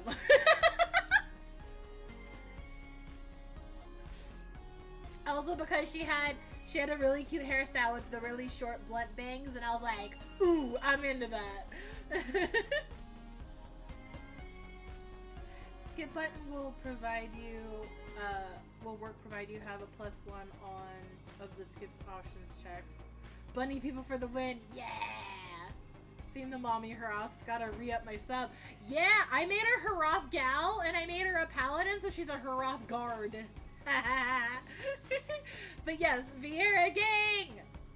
I have too many alts. I have a lot of characters on Final Fantasy 14. I have a main. I do have a main where I max out everything first and stuff, but I have a lot of side characters.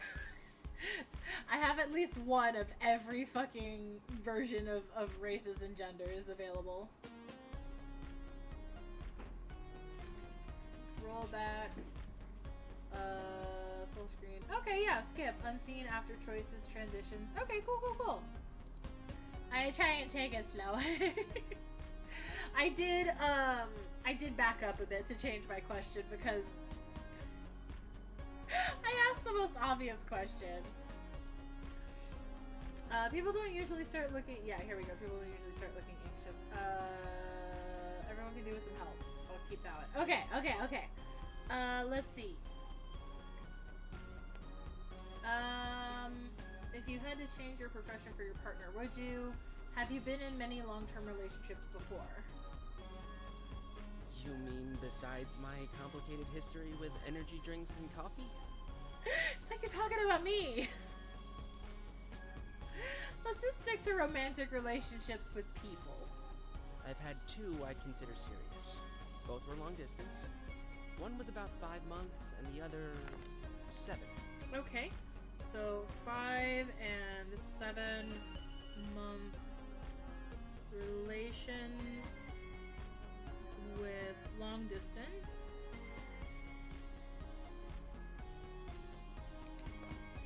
Okay. Which is nothing bad. I've had long distance relationships before. Thank you for being so open with your answers. This will really help me find the proper match. I'd like to ask you about something lighter.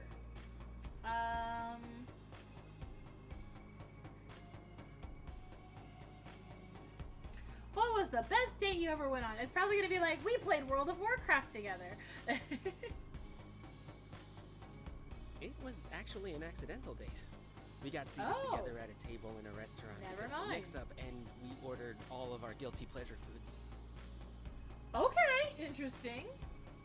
That sounds kind of fun, actually. Sounds like it was a chance to experience something different from normal with someone you might have never met otherwise. Cliff nods.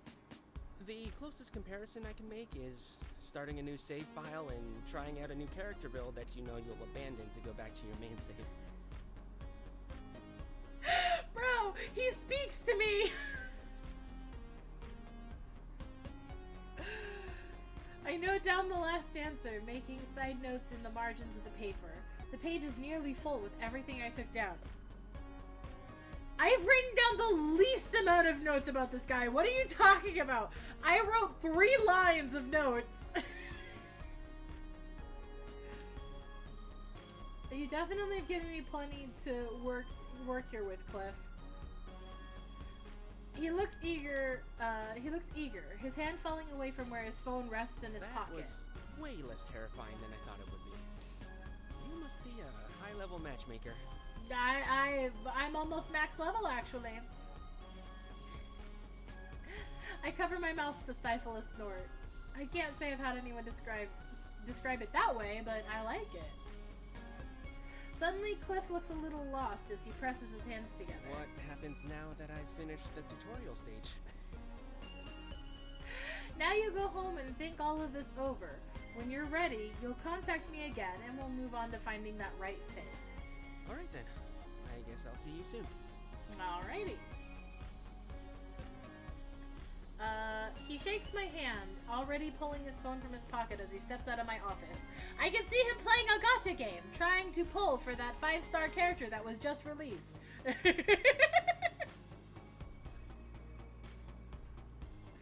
Thank you, Geyser. Let's see. I've only just sat down when I get an email notification. Cliff has sent a message asking for a date for our next meeting. Aw, he's ready to roll! From the hall, I hear Atlas call out. Time, does he? No, he doesn't. It feels just like me. He definitely does not. I bite at the tip of my thumb. Well, because listen, any time wasted is time that could be spent playing video games.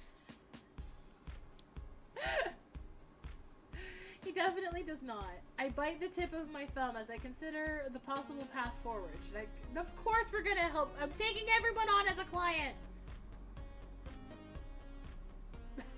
Okay. Let's see. I messaged him that I'm thrilled to be working together and direct him to handle the scheduling with Atlas. Other people's love lives keep me too busy to remember how to properly balance my schedule. My brain stopped recognizing words for a second. Sorry.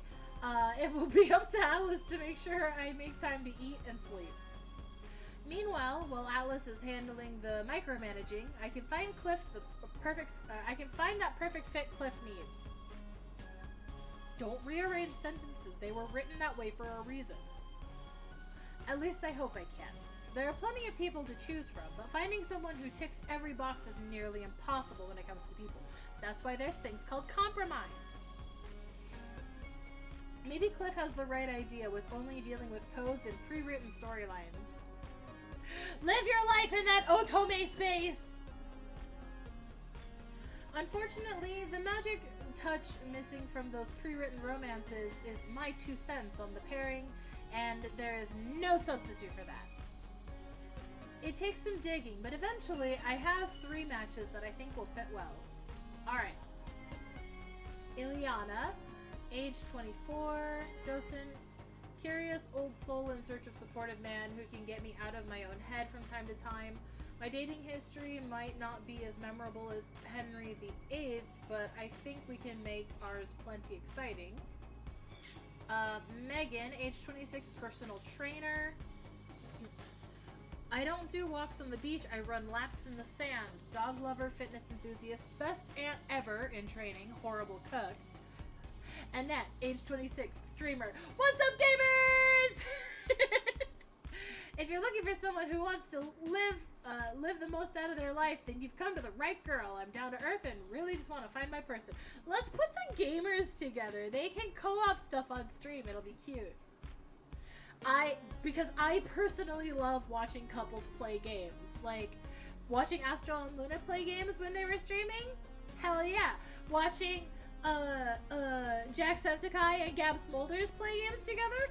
Fuck yes! Some of my favorite freaking videos! I love watching couples play games. They just have fun! That's also why I like watching Dan and Aaron, even though they're married to different people. I like watching them play games together because you just get that fun chemistry and the giggles, and they're having a fun time, and the banter, and it's great. Husband and I play old RuneScape and WoW together. Oh, that's so cute! I love that! Yes! Great couples game together, even if it's just little things. Listen, you could play Stardew with me for like 10 minutes. Yes, that's what I like. That's what I want. My Aster Bun and I, we play as many co-op games together as we can, but the main one is Final Fantasy 14, and it's fun. It's so much more fun to play with them. Like, playing with friends makes things fun. Put the gamers together. It's cute. And even if it wasn't gamer v gamer shipping, like, listen, you just need someone who can tolerate and, like, knows how to handle a gamer, you know? Like, let them have their space for playing games, and then just compromise with them and make sure that you know, they set some time aside for you as well. Like, you know, work out a schedule. But playing games together is the best way.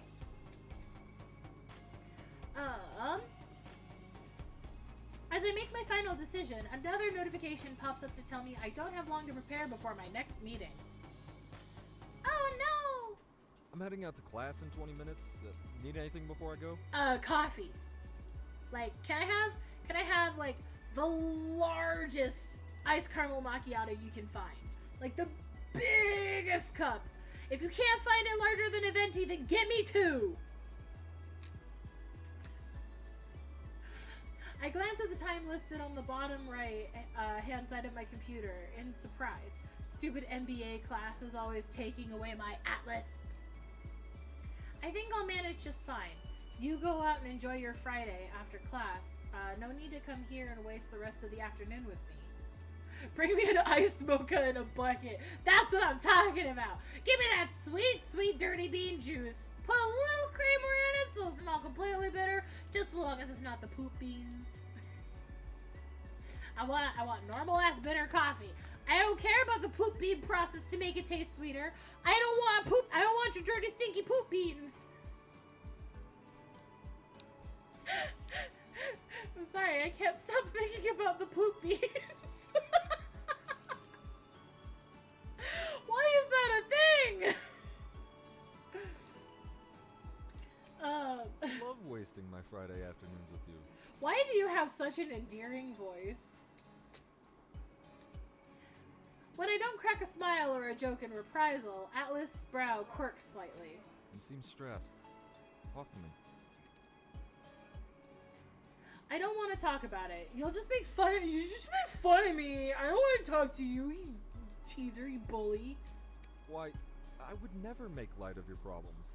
I'll treat them with the sincerity and dignity they deserve, as any decent soul would. Are you sure? Are you sure? It's just, what if I'm not good with people? What if I'm only good with code? Is this whole entire business model completely crazy? I think you're one of those people who are annoyingly good at everything. Thank you. Stop it. Seriously, you should donate your brain to science. Over the weekend, preferably. The human race will thank you for your sacrifice. I take mental stock of the objects in front of me, trying to figure out what best to throw. If the mug of coffee is empty, yeet it. If it's full, then throw the picture. Are you ever serious? I just was. I think you're good at anything you put your mind to. I think you're going to change the world someday, if you haven't already. You know, there's no promotion you can flatter your way into, right? Damn, then forget I said anything. I love the banter with Atlas. It's so cute. Atlas drops to smile for just a moment, looking at me intently. Tell me what you would say if you were your own client for a second. This guy needs to stop posing in your door frame before I find him a match. Yeah, me! He's like, do you have any prospective clients that might need a beautiful man? Hello, yes, hi. It's me. Hi.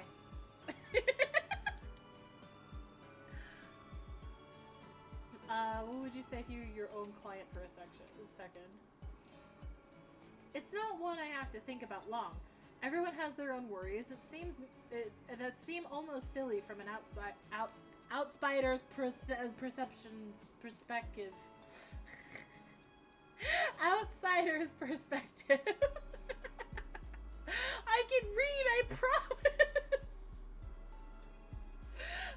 I'll tell them that action is the best way to overcome anxiety. Will you take your own advice? No. Did you have something specific in mind? So many words again. Thank you. I spend a lot of time reading. Normally it's in my head. Yes, actually. I've been working on a new schedule software for you. Every week, you can choose what clients you want to see next in the coming days. I think it'll help us keep more organized. Ooh, okay, I like that. And lighten your workload, no doubt. We both win. Will you look it over and give it a shot? Absolutely. Thank you, Atlas.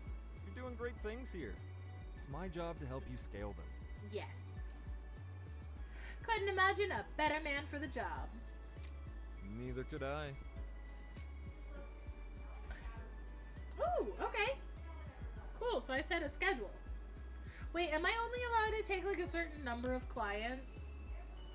Is it because I accepted every single one that were there any peoples that I have missed?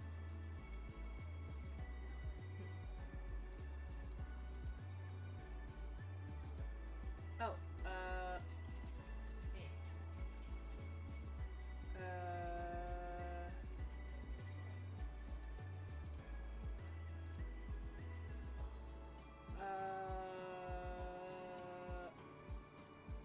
I haven't missed anyone? Okay, cool. Oh, new okay, cool. I do it like that. Today is Monday. It's time to see Rachel. Let me flip back to her page. Okay. I have a meeting scheduled with Rachel today. I smile at Rachel as she walks through my office door and takes her seat. It's great to see you again. I'm thrilled to be working together. I feel the same way. Thanks for taking me on as a client. She's so cute! It's a max option of 6 options in 2 weeks if you pick everyone. Oh, okay. Gotcha. So I've gone through my database and chosen a man for you. Let me share a little bit about him, and then we can get into discussing first date logistics and addressing any concerns you may have. Oh, how exciting! A week ago, I was single. A week from now, I might have met the love of my life. I hope so. I would love for that to be the case. Your date's with a man named Graham. He's a professional writer who recently turned 30. A writer? That's amazing! Oh my god! I'll read all of his books! The sorts of things he writes. Maybe he could even take a look at a draft of my novel. Hell yeah. I know that's not much to go on, but I found sharing too much information before meeting in person tends to make things more awkward, not less. Nothing can substitute natural conversation in an organic discovery. I understand, but I'm so curious. He has a dog. When is the date going to happen? I've talked with your match, and we can schedule it for this weekend, provided that you're free. Yes! I wouldn't miss it. I'm dying to find out more about my mystery man. Okay, neat. For your first date, you'll be meeting at... a library because they both like books, and then they can talk about their favorite books, and then like if they have different favorite books, then they can trade books and then check them out and then read the recommended books that the other gave them, and it'd be cute. I've researched the newest libraries in the city and chosen one that has a breathtaking architecture and plenty of comfortable seating spaces for intimate conversations. There's plenty to walk around and explore. If you stay long enough, there's even a cafe connected to the library that serves food and drinks. So, I didn't even need to pick the coffee shop. They already have a cafe. I've never considered going to a library on a first date, but how fun! We'll get to talk about all our favorite titles. Exactly! I love your enthusiasm. I'll send you both the location and some options for the time later today. The two of you will arrive separately for your first date. After this, I leave it up to you to determine when you feel comfortable sharing your home addresses. Do you have any advice for when that should be? I never know how soon is too soon to invite a guy over. It depends. You have to figure out if you actually like his company first or not. The general advice I give to young women is to keep dates public until you feel ready for the possibility of sexual intimacy. Ooh, alright. I read that without thinking. I find this particularly helpful for women who have a more agreeable temperament. Things can escalate quickly behind closed doors, and for some women, it's very hard to voice their concerns in the heat of the moment. What if it's a long time before you feel ready? Will I scare off guys this way? No. Well, honestly, if it does scare them off, then good, because if they're not willing to wait, then they're not worth your time. Yeah, some men will be incompatible. Safety is most important. The risk of something happening to you that you didn't want outweighs the reward of a guy potentially sticking around longer, in my opinion. I'm not trying to scare you off relationships, however. I've seen things happen to women that take them years to emotionally recover from. Caution is warranted in the early stages until both parties are excited for the prospect of becoming intimate. Rachel's eyes are wide as she takes in every word I say. She nods along, almost imperceptibly. I'll keep this in mind. Thank you for the advice. Yes. No means no, and if anyone tells you otherwise, they're not worth your time. That's what I'm here for. Let me know if there's anything else that's on your mind. Actually, there is something else I wanted your input on. Something personal.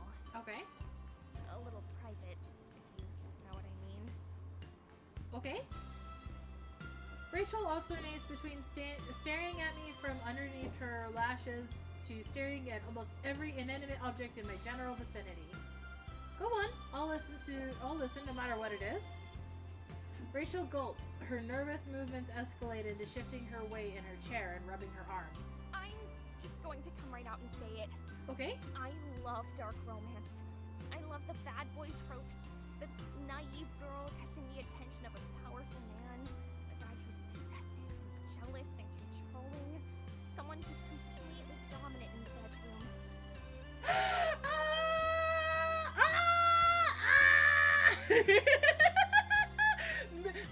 Bro, same though. But bro, same though. Have you read? I have books. Do you want to exchange titles? What's your favorite? Listen though. But listen though. It's a good guilty pleasure, okay? So long. We go to one tap. Pick your fave. Yes. Let's go. Fuck yes! Hell yeah, girl, let's go! I'm not saying I actually want a relationship that's like that all the time, but I've had these fantasies for Listen! years now, and I'm tired of only getting to live them out in my head or on a page. I get it. I get it. You want a little spice? You want a little spice? I want to be pinned against a wall. chased Come by on! doors, Oh my god, listen. My wrist grabbed in the parking lot at night. Consenting. I get it. It's all just you. I mean, if your partner's into roleplay, I'm just saying. A little bit. But I understand the Kabedon thing. I understand ever since I read my first manga that had a Kabedon moment. Listen. But listen though. I'm revealing a lot right now. She takes a deep breath until her visible signs of agitation have ceased. What I'm trying to say is, I want to roleplay weird stuff. I want to share my wildest fantasies and have a partner that's on board with bringing them to life. I don't expect to like everything I've daydreamed about in the past decade, but I want to experiment. That's perfectly normal. And she got a little too excited. We stand. Yeah. Like, I get it. I think in order for me to be comfortable trying out a lot of these things, I need someone I feel safe with. Yes. Someone I can open up to. Yes. Someone who understands and will listen to the safe words. Bringing this up. Oh, oops. Do we discuss preferences before or after we start having sex? I think it kind of depends on the way the conversation goes, but it would be something that I would want to bring up beforehand because you don't want to like blindside them from left field. Or is this something I should just keep to myself? Maybe these kinds of fantasies should stay locked up in stories and We thoughts. need a freak who's also an aftercare It's just king. disappointing Yes! thinking about a whole aspect of my life I wouldn't be able to share. Listen, girl, before you decide whether or not to bottle that up inside you for the rest of your life, maybe we should consider seeing what kind of stories he's written. You never know. He might write dark romance fantasy. It's important to be honest. I wouldn't encourage anyone to keep part of themselves under wraps forever. When you feel like there's something dear to your heart, it's also that's so bad it's unspeakable. It can really be damaging to your self-image. Regardless of the result, I don't recommend keeping this to yourself. It's so hard to build a close connection with someone when you feel like you can't open up to them. As for when the conversation should be had, it varies.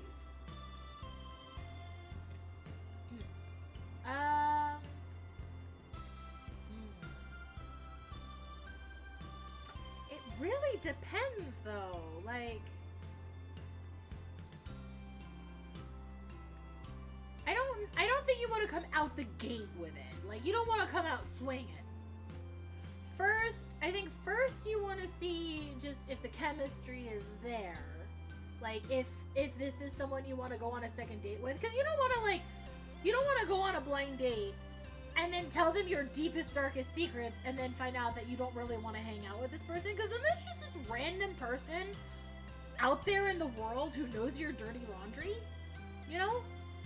I'd say maybe as you guys get closer to feeling more comfortable with intimacy, then you bring it up. Like, don't share it immediately. Intimate conversations are best had when the bond starts to form and there's trust in the relationship. Exactly.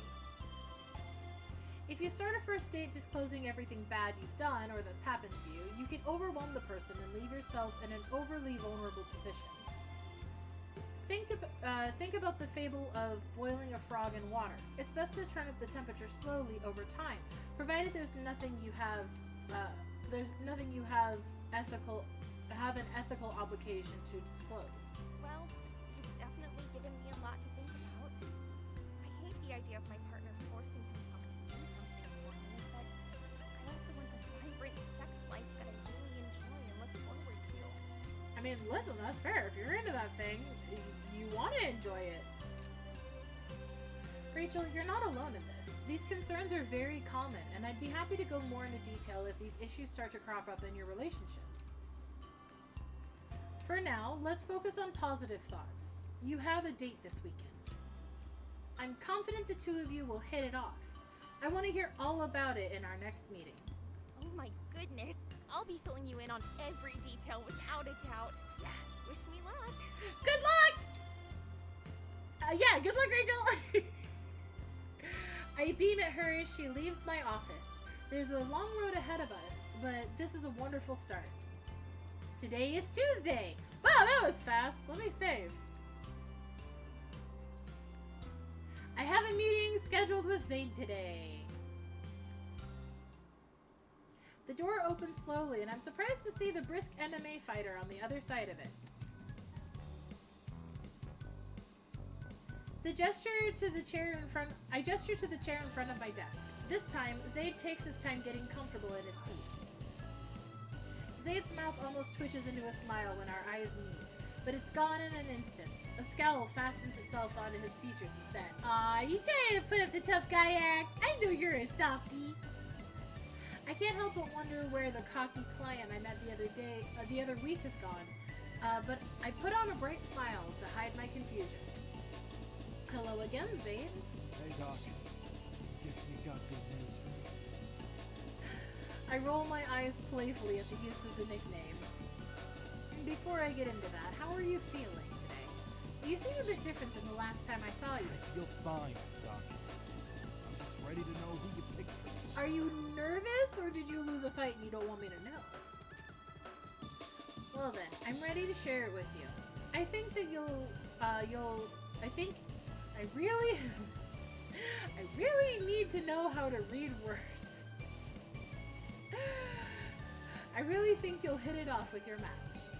I won't share too many details because I want you to get to know each other organically, but you'll be meeting with a florist named Moss. I think they're exactly what you're looking for. Zaid stares silently at his feet for a moment, giving no sign that he heard me at all. Is everything all... I'm fine! Jesus! Zaid snaps at me, a look of annoyance on his face. Zaid, if we need to reschedule for a different day, we can. No, I'm fine. It's just... Nervous? He hesitates, a muscle in his jaw ticking rapidly. He whispers almost to himself. Why am I suddenly scared shitless? Ah, he's nervous! What a baby! I love him! It's okay, baby. I'll take care of you. Scared? What if I screw this up, Doc? You went through all this effort of finding me a good match. What if I mess it up first thing? Nothing's perfect, dude. The worst you can do is not show up. If you try, that's your best foot forward right there.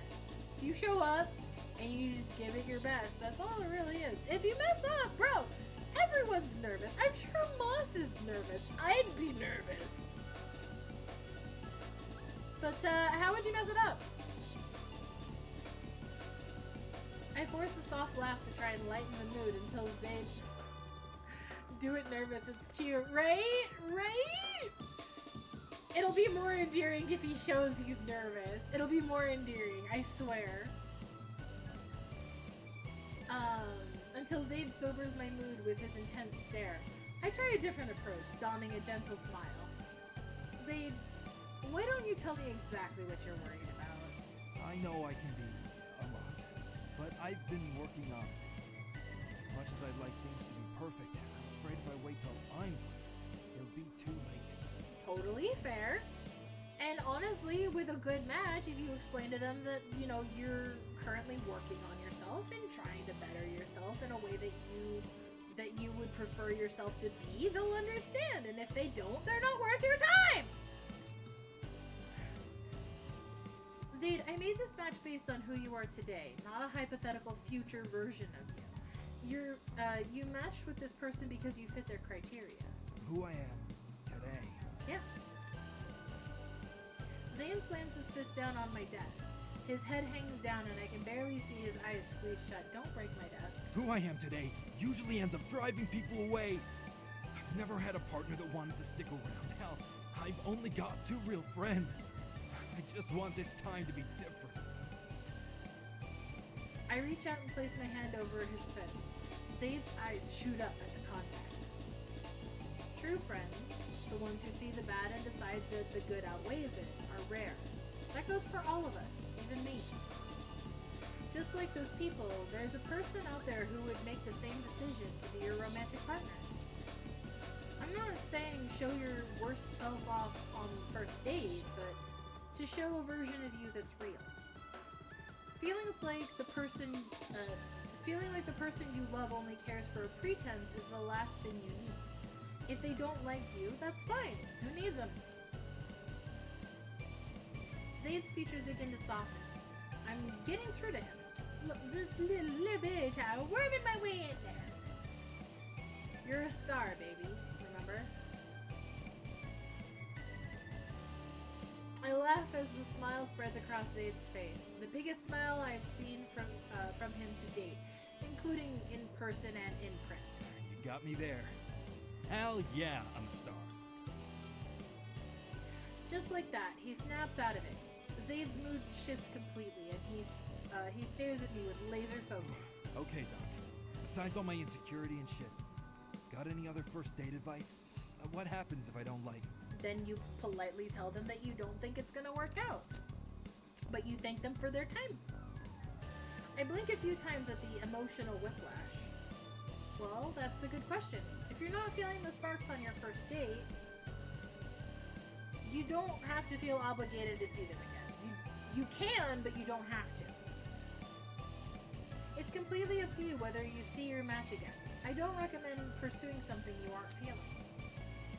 Besides, if the other person picks up on your feigned interest or disinterest, that can be hurtful. And this is especially the case if they're attracted to you. At the end of the day, go with your gut. Don't do anything that doesn't feel right. Kyle, this is only our second time meeting up. You really think I'm gonna do anything I don't want to do?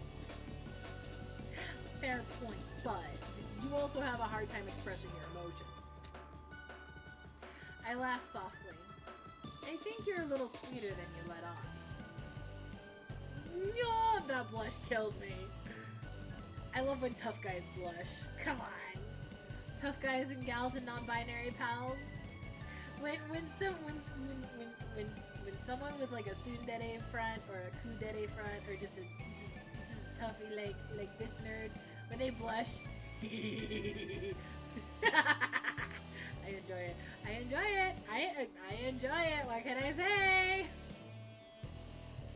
Zayd's cheeks redden before I even finish my sentence. Perhaps he's unaccustomed to compliments.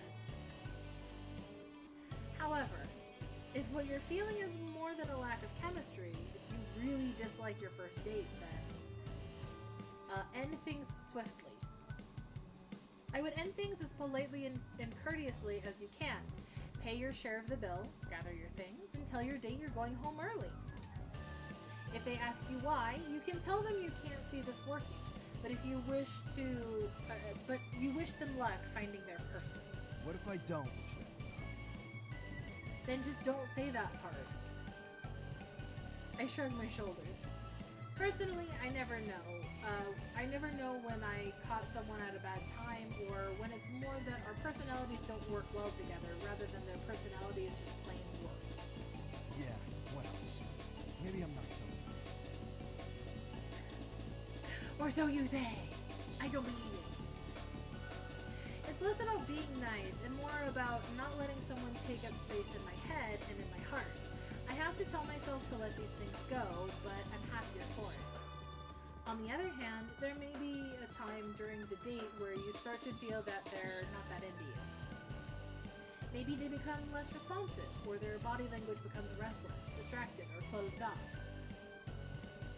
I see Zayd's expression start to waver. I've hit upon a sore spot, I fear. It's okay if it doesn't work out. If they decide to leave early or not pursue a second date, at least it's over with and you have your answer. Oftentimes we build up these fears in our minds, only to find that when something actually goes wrong, we're more resilient than we thought. It's hard to get to know someone in an hour or two. You can always come back to see me to try again if you like. I wink at Zayd, hoping that he understands that the failed date isn't a huge deal. It definitely wouldn't be so bad to come see you again. Yeah, I think you already enjoy my company, sir. Did he just... Is he... I clear both my throat and my mind. Clapping my hands together as a segue, we move on to something I'm excited to discuss. Now that we have advice out of the way, let's do the fun part. Where do you want to meet your date? Or where do you want to go on your date? Take them somewhere they've never been. Since I've never spoken, I'm not sure where they've been before, what they like. You got any advice about this one too, Doc? I think for a moment. There's a lot going on about town right now. What if you went to...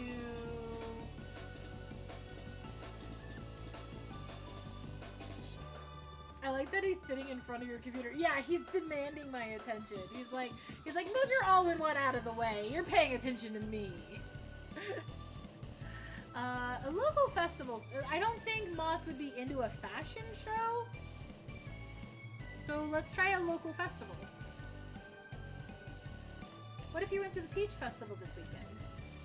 There are a ton of vendors, food, and live music. You could share some peach ice cream. I'm not a huge fan of peaches. Oh, okay. Let me write that down. But he does not like peaches. But I kind of figured it'd be better than a fashion show. I don't think he'd like that either. Okay. Doesn't like peaches.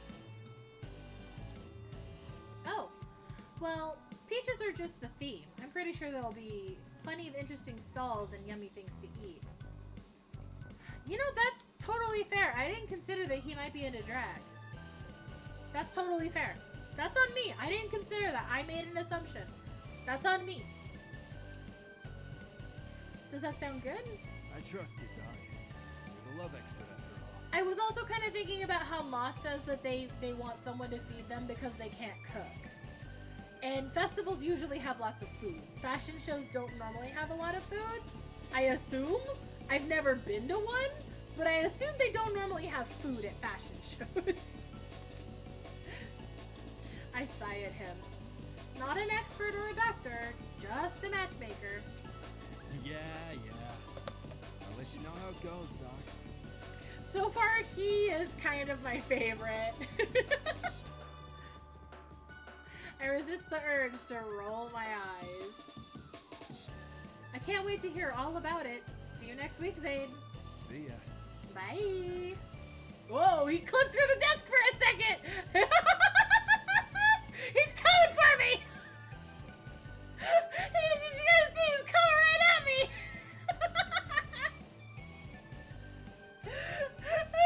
Today is Wednesday. I have a meeting scheduled with Dean today. Oh, let's get to his page. Hi, Dean! Dean walks into my office, looking slightly more at ease than during his first visit. I stand to greet him with a warm smile on my face, hoping to set a friendly and welcoming tone for our meeting. Blanky! Yay! I'm all cozy wozies! Thank you for my blankie! Haha! Terrible! Hi, Dean. It's really good to see you again. How have you been doing since our last meeting? His demeanor is more relaxed, yet he still carries a hint of the tension that seems to define him.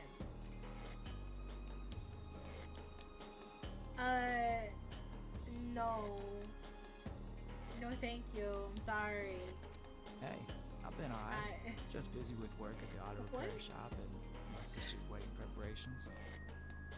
Those seem to take up most of my free time these days. Okay. Wedding preparations. Got it. Oh, that's right, because his sister's getting married. Wedding planning, huh? How's that been treating you? This damn wedding is so exhausting, you know? It's like every day there's something new to worry about or another detail that needs sorting out. Weddings are I guess complicated I'm feeling a mix of and... things right now. I'm excited for her, but also nervous, anxious, and if I'm honest, a bit afraid too. Weddings are a lot of work, and sometimes too much work. Afraid of what, Dean? I'm afraid that he could hurt her. Emily's already dated her fair share of jerks who pass himself off as nice until they get a little too comfortable. It's hard not to worry about her falling for another one of those. Fair. That's fair, and especially, Whose idea was it to move away? Whose idea was it? Oh, let me get my glasses off.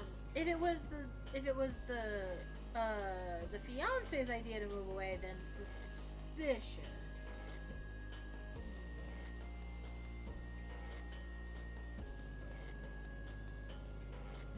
He pauses and then sighs deeply. For a minute, he hesitates whether to say more. His internal struggle evident. A few years back, she had this ex-boyfriend who just wouldn't leave her alone. He was stalking her, slashing her tires, sending her threatening messages. It got to the point where she was terrified to even leave the house. I'd be terrified too. All right. I mean, I'd fucking just go out swinging. Carry a bat with you at all times. Bear mace. Or no, not bear mace. You want to do regular mace. Bear mace goes everywhere. Carry mace and a taser for protection. I actually keep a bat in my car, and I keep one in my room, and I have a wooden sword too. The wooden sword I didn't buy myself; it was given to me by a friend. But wasp spray and a lighter. Oh my god, skeleton! ASP is good to keep in a backpack. Okay. I mean, I used to keep oh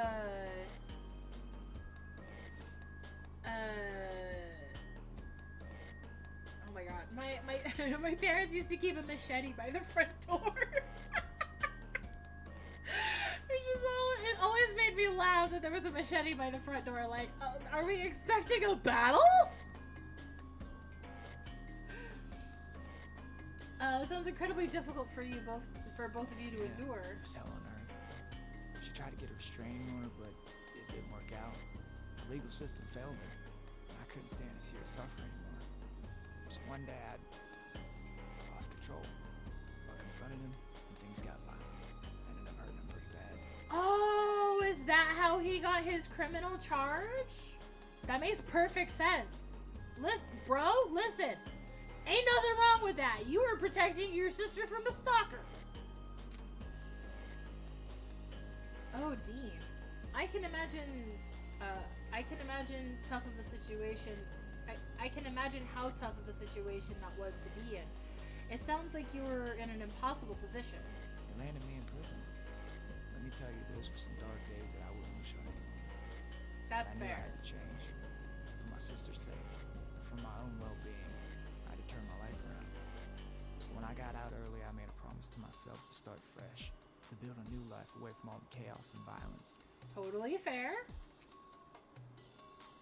But listen, I think if you explain the whole story that, like, you attacked someone who was violently harassing your sister and that's how you ended up in jail with an assault charge, I think a lot of people would be pretty forgiving of that. He falls silent and I feel him withdraw into himself, his eyes clouding with the weight of his past. Team Defense Brigade, assemble! I understand how important your sister's happiness is to you. It's clear that you're concerned about the man she's marrying. I've been waiting for this. Oh God!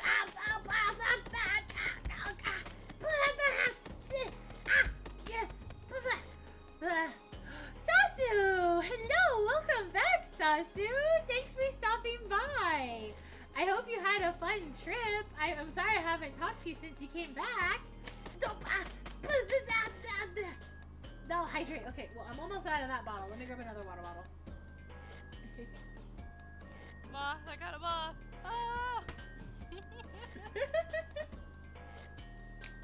Well, shout out for the Sasu. That's how we roll in this channel.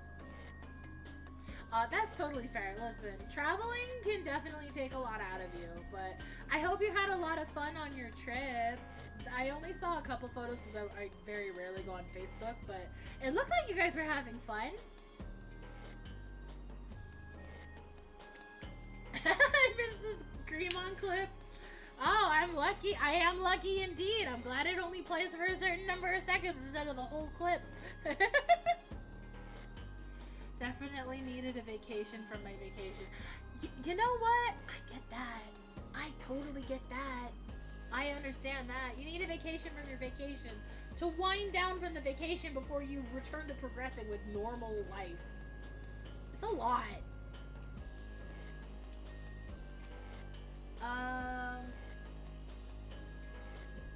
Let's see. Hold on. I understand how important your sister's happiness is to you. It's clear that you're content. I feel like she...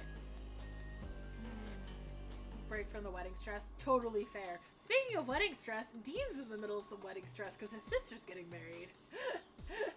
I don't know. I feel like his sister might have learned from the situation, like from what Dean went through, like from what they went through because of her ex, and then what Dean went through because of protecting her.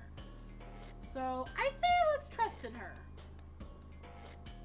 Remind yourself that she also has grown and become stronger by learning from her past mistakes just as you have. Support her, be there for her, and try to trust in her choice. It would be a fool's errand to try and come between a happy couple. If her fiancé changes his tune later, you'll deal with it then. For now, your relationship with your future brother-in-law is on the line. I'm sure it's important to your sister that things go well. Yeah, I guess you're right. She's everything to me, and seeing her happy makes me want that kind of happiness for myself, too. So long as she's happy and stays happy, that's the most important part. So let's find you someone you can be happy with, too. Well, I reckon that's enough of me droning on and on about the wedding. Oh, let's get back to the business at hand. Atlas said you had something you wanted to discuss. Yes, I have some good news. Good news, huh? Let's hear it. I found a potential match for you. I won't go into too many details right now, but I can give you some demographics. Her name is Stella. She's a couple of years older than you and works as a real estate agent. All right. I think she was like What else 1 can or you 2 tell me about years. Sorry, I keep things spoiler free. If you want to get to know her, and I'm confident you do, then do it over dinner. Dean fidgets slightly, taking a deep breath as he processes the information. Well, let's try this match, man. I trust your choice. Let's see. I think Stella... Let me write down... I forgot to write down Stella. Stella said she likes nature. Wonderful. I'll reach out to her and work out a place and time. Do you have any questions or concerns that you want to discuss about your upcoming date? Yeah, a few actually. I don't know where to start. Where should we go on our first date to make her feel comfortable? Somewhere public? That's a great question, Dean. For a first date, I recommend keeping it to a public, well-lit location. You can never go wrong with showing up separately to to dinner. Casual settings like a cozy cafe or a nice coffee shop are nice for dates during the daytime. These places are perfect for conversations and create a welcoming atmosphere, as well as ensure that both of you are comfortable. He nods, absorbing my suggestion before pausing for a moment. I see the hesitation in his eyes as he gathers his thoughts. I have a game you and Tara and I should play together. That would be fun. Ooh, okay. I look forward to this. What game is it? I want to know. And how much personal information should I share on the first date? If she asks, answer honestly. Don't jump in there, but goblin cleanup? Ooh, that sounds fun. I'll have to look into that after stream. Demo is out and it's fun. Okay. I'll look that up after stream. It definitely sounds fun. I have a couple of co-op games and stuff. Like, I did get the new DLC for Power Wash Simulator. I recently bought Overcooked All You Can Eat because it was on the Steam sale. Stuff like that. So we should definitely set up a time to play something silly together. If she asks questions that dredge up the dark past of your life, answer honestly, but keep it brief to avoid overwhelming her. Focus more on how you've changed and what you've learned from those experiences. Yeah, I don't think I've ever played Overcooked myself, but I've seen a couple people playing like the earlier versions, and it always looked fun. So I want to give it a try. That makes sense. We'll see if something serious comes up, I guess. That What about and how I should dress? I want to make a good impression without looking intimidating. absolute chaos. Yeah, it always looks fun. It looks like a crazy time. I also got a couple of other games that we'll eventually get around to playing, such as like I got Lies of P and I got Alice Madness Returns. That one I'm gonna save for Astral and Lulu because I know Lunas loves Alice Madness Returns. Oh yeah, so this game, it's called My Dating Agency, and the premise of this dating sim is that we are a matchmaker, and we help them find like dating options, like we help them find like relationships and stuff, but we can also be a prospective relationship as well. So it's exciting. Contemplating Elden Ring, then behaved and didn't buy it. That's totally fair. Elden Ring kind of intimidates me, but then again, Lies of P is also a Souls-like game in the way it plays, so we'll see how I do. Finding matches? Nah, I'm putting myself on the match list. I'm gonna date all of them at the same time. Harem ending win! I don't think you can go wrong with a smart casual. A pair of neat jeans or chinos paired with a collared shirt or a well-fitted polo shirt will strike the right balance between casual and polished. Make sure your clothes are clean and wrinkle-free. Hi, Ane! Welcome in! Welcome! How it goes? I am still waiting for there to be an Otome game that has a harem ending, because everything I've ever read about Otome games and stuff, like in terms of like webcomics and stories and stuff, they're like, oh, it's the possible harem ending, and I'm like, what harem ending? I have never come across a harem ending. You can date anyone as long as it matches their sexuality. Rachel you can't because she's straight, but everyone else you can. Oh, good to know. Okay. Nice. That sounds fun. I like that. Yes. Good. Aha. Pay attention to personal grooming as well. Be as freshly showered as you can with trimmed, clean nails. For footwork, something that's clean, appropriate for the activity, and that doesn't clash with your clothing. Brown and black should very rarely mix. Brown and black shouldn't mix? Is that what I just said? Never knew that. Is that a thing? He smiles broadly at me, clearly feeling more confident. Got it. And during the date, is there anything specific I should keep in mind to make it go well? A sense of humor and a genuine curiosity about her will go a long way in making the date enjoyable for both of you. It's normal to feel a bit nervous, but remember, she's likely feeling the same way. I think there's a thing for men's dress, like shoes and belt. Oh, so like, you don't want to do black shoes and a brown belt kind of thing? That sounds silly. That's silly. I never pay attention to that kind of thing. That's silly. But if some people want to pay attention to that, then more power to you. You're more smartly dressed than I'll ever be. Thanks, that helps a lot. I guess I just don't want to mess this up. Go easy on yourself. This is just as much about you figuring out if you like her that it is about her figuring out if she likes you. Relationships are about connection, the connection two people share. Don't match brown belt or shoes with black pants and vice versa. Brown... That's weird. I guess I've been breaking that rule all along.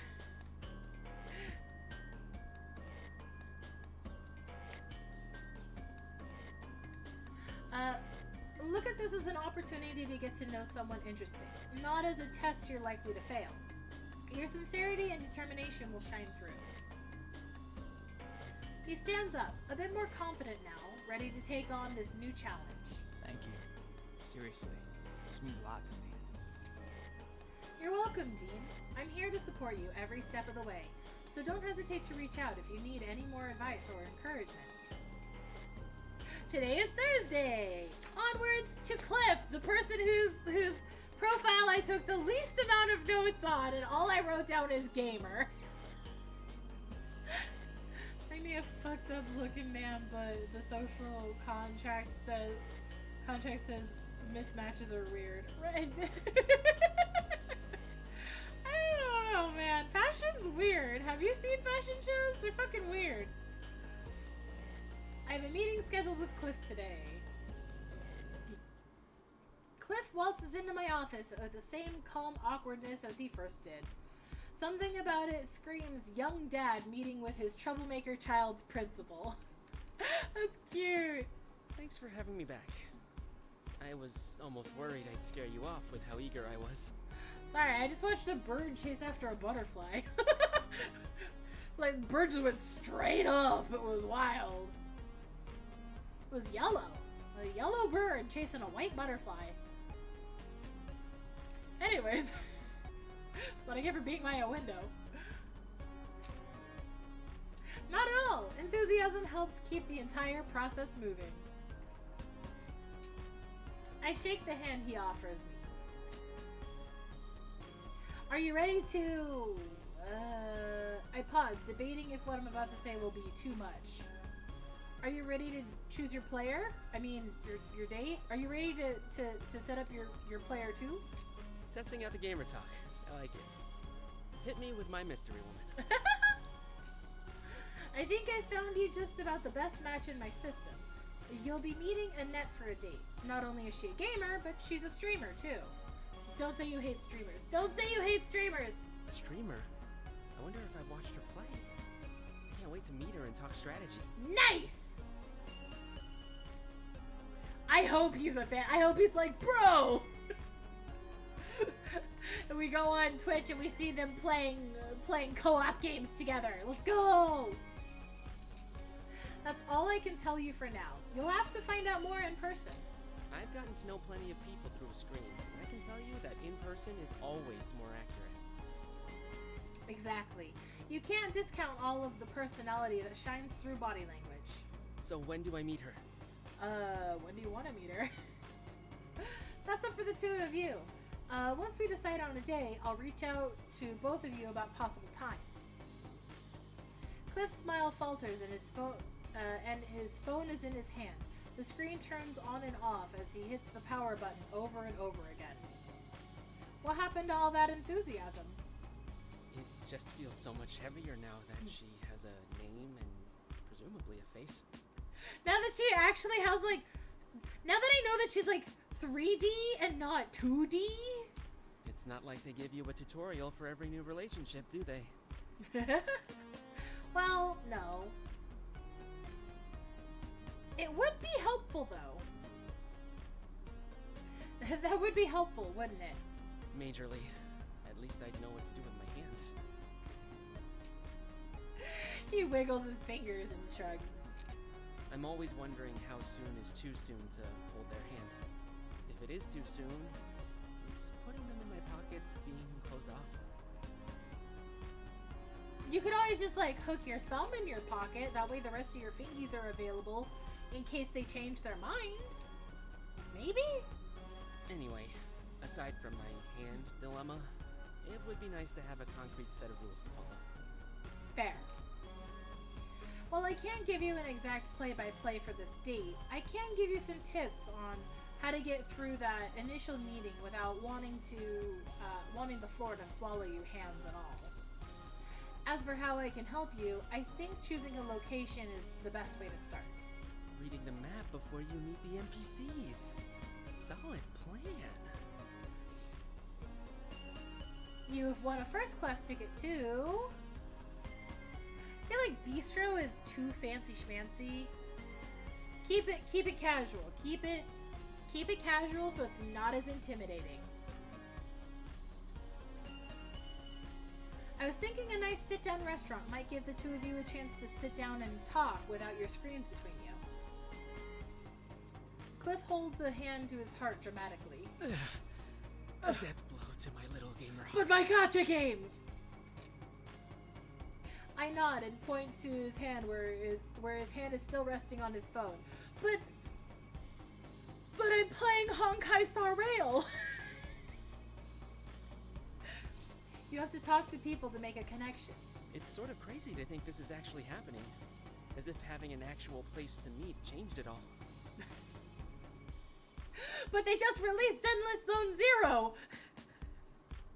I'm trying to think of gacha games you can play on your phone. But Lads is releasing a new character soon! Having a physical location in the real world can absolutely take things from theory to real very quickly. It's exciting, isn't it? Exciting and terrifying.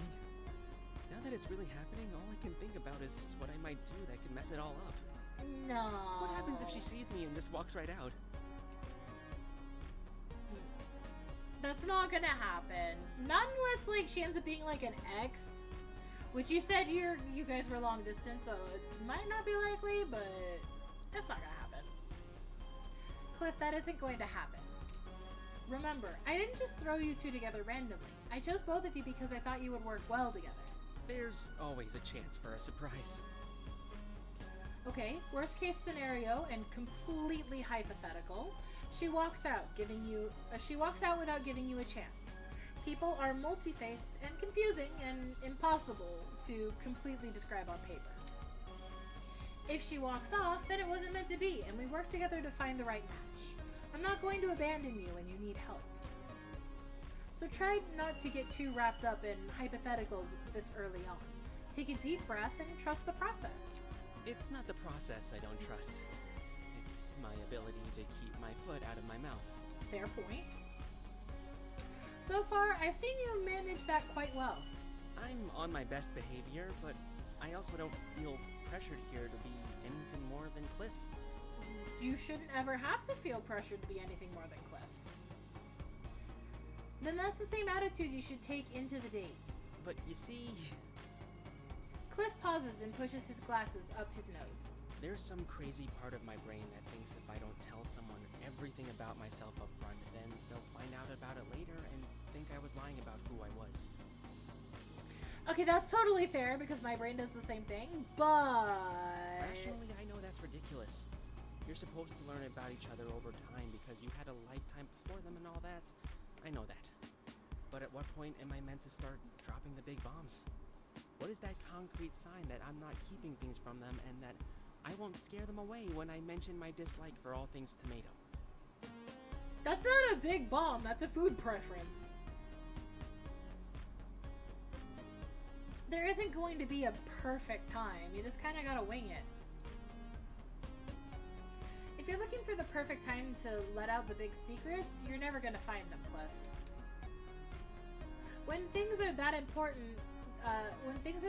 that they weigh on you, it's better to just bring it up when you think it's time. Besides, you're going to a restaurant. You could just say no tomato when you're ordering food, and then they'll be like, oh, he doesn't like tomato. Good to know.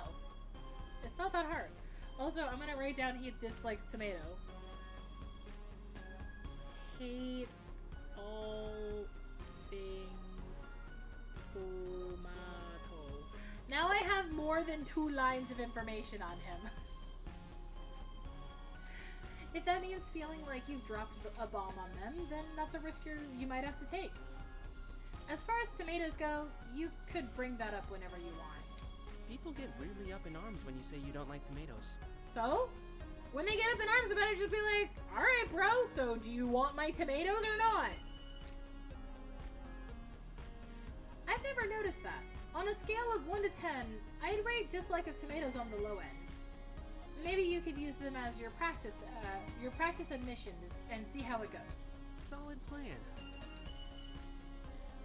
I really wouldn't worry too much about all of this on the first date.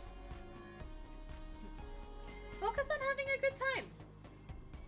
First dates aren't for bearing your soul to the other person.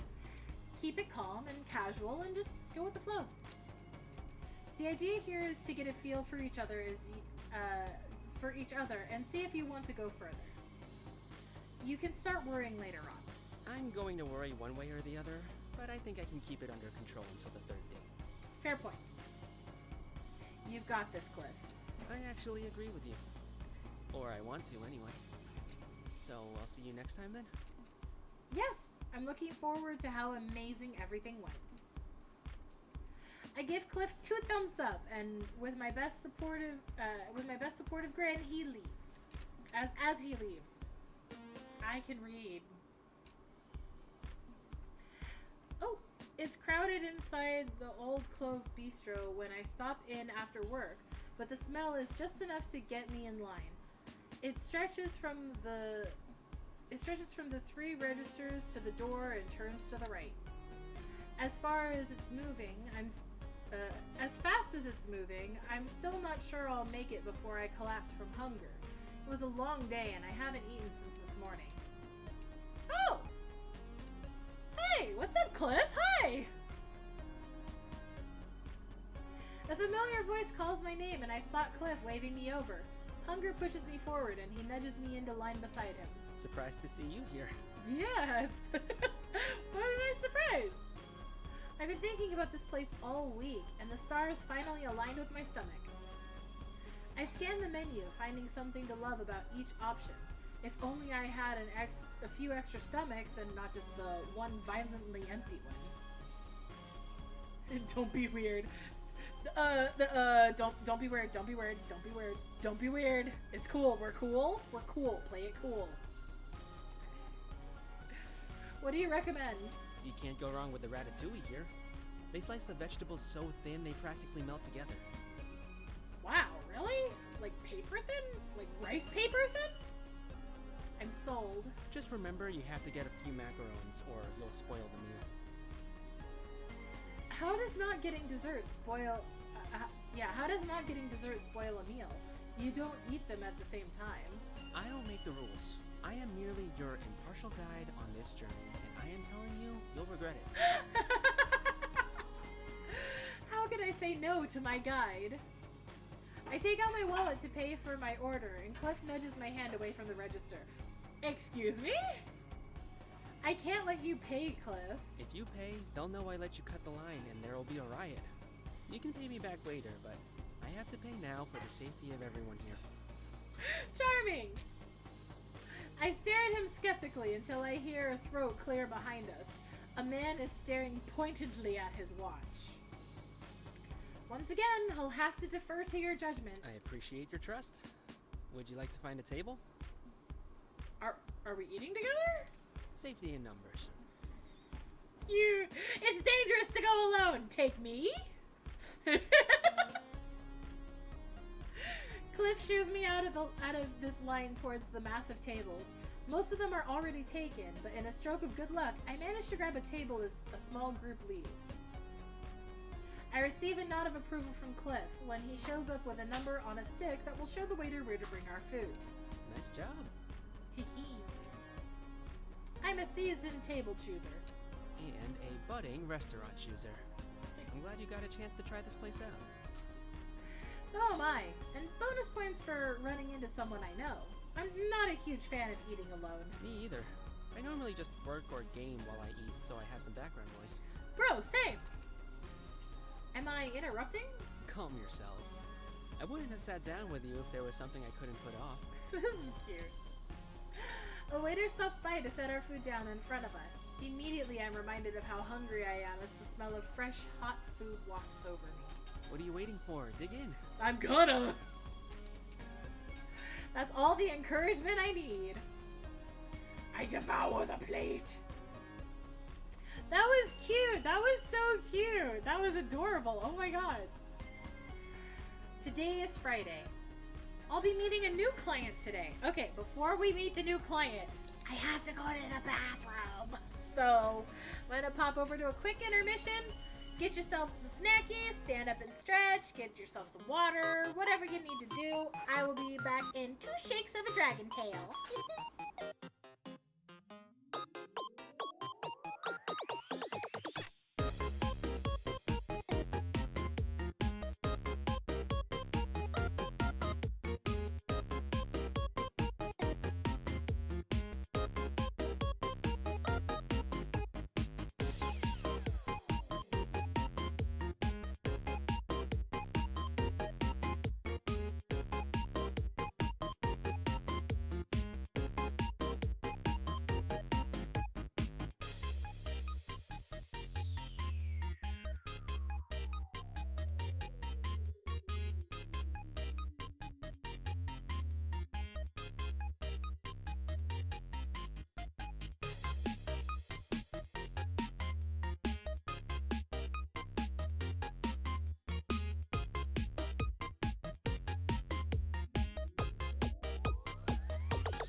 are meeting a new client today. New notes and new perspective hand to hold. Caspian has been unlocked. Ooh, I love that name! Caspian. I love the name Caspian. It's such a good name. Who are you, Caspian?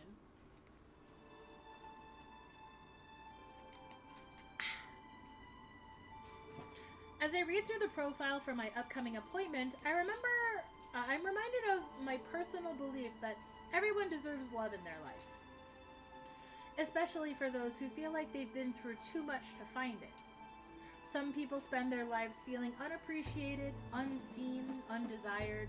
They wonder if they fell for the wrong person. I want, to the best of my ability, to make matches where both parties feel as though they are getting more than they are giving. Come in, Miss Caspian. Please take a seat.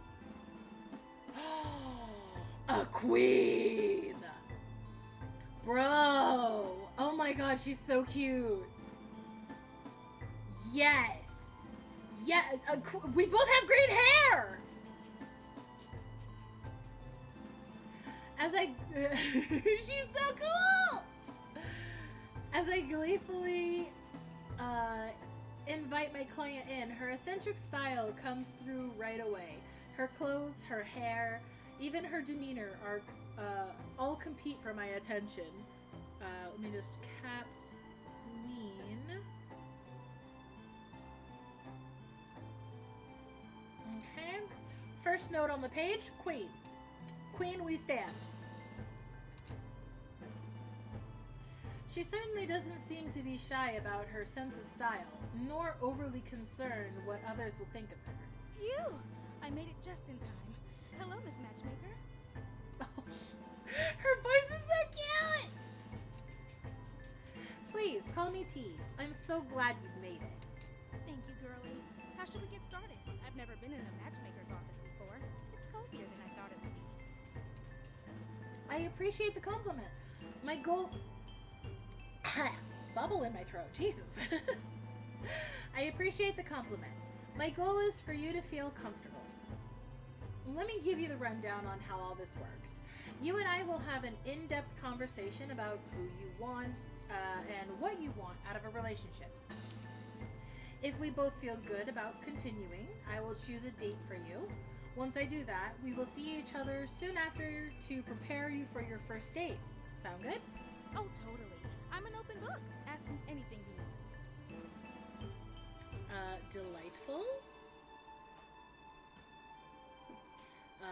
She's friendly. Great. Before we get started, let me be clear about something. I'm a matchmaker, but not a miracle worker.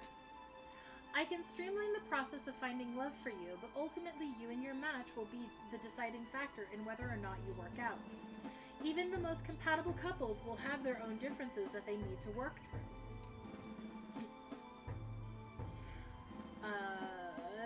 If and when you face difficulties in your relationship, I am happy to help you work through it. You can come to me for as long as you need with anything you need. Aw, thanks. I'm glad to know I can put my trust in you, girlie. Thank you, Caspian. Call me Cass. Will do. Okay, I'm gonna put Cass. There we go, if that's her preference. Before I start peppering you with questions, is there anything you want to ask me? Not really, honestly. Throw everything you got at me. I love questions. Then you're in luck, my friend. Let's see. I want to know what her perfect date is. Oh, this is such an easy answer for me. I would love to go to a pottery class. I love crafting something with my dates. Art is very intimate, you know? Creating something is a bonding experience. You don't really get it. Okay. Pottery, crafting, art.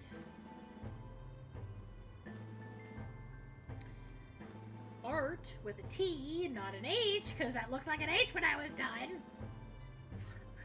Don't give me a pen to write with, I'm terrible. She likes to create. Likes to create. Okay. How lovely and unique. I don't think I've heard that one before. I know, right? No matter if you're a beginner or a master at the art of play, I think having something handmade to remind you of your first date is incredible. That is really cute, though. That's a super cute idea. I love that. That was a great answer to get us started. Now,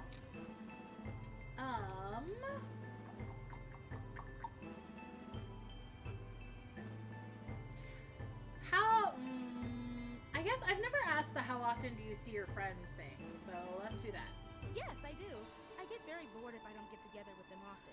Usually, we just meet up once or twice a week and head to a bar to chat and let our hair down. Okay. Friends once or twice a week. Meet at bar. Okay, so pretty casual. My best friend knows everything that goes on in my life. I spare absolutely no detail, and neither does she. We can talk for hours and barely notice. I'll be sure to make note of that. Let's move on to the final question on my list, shall we? Go on. I'm dying to know what you want to know.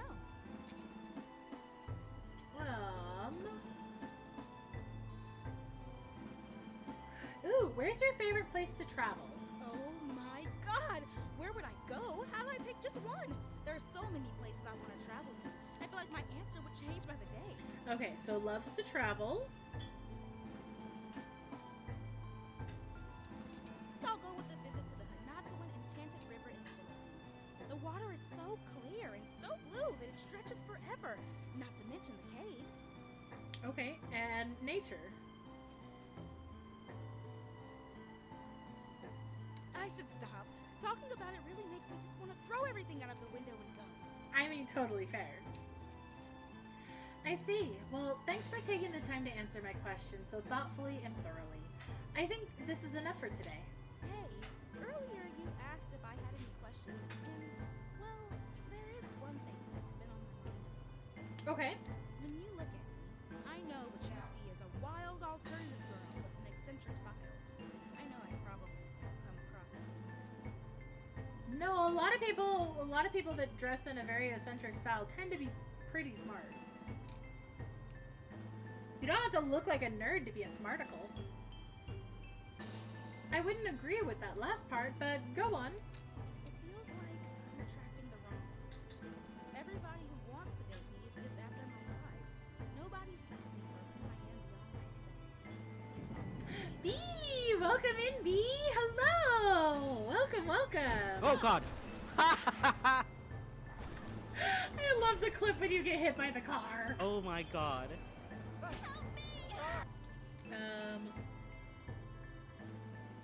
Looking for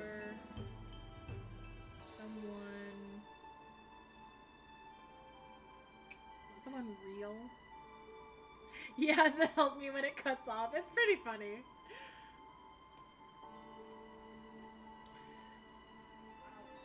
Okay.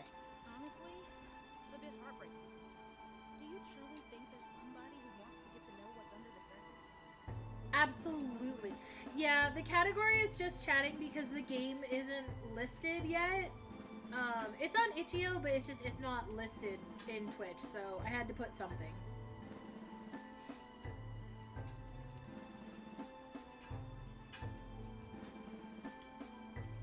Can I put games and demos? Is that a thing I can do?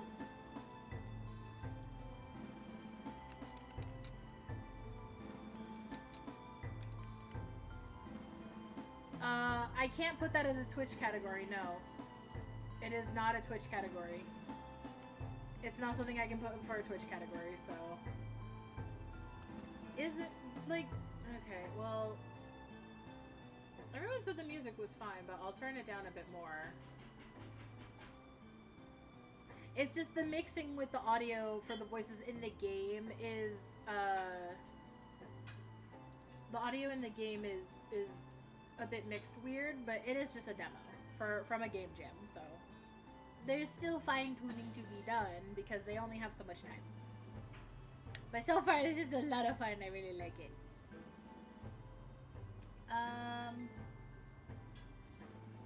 Yeah, the voices are very quiet.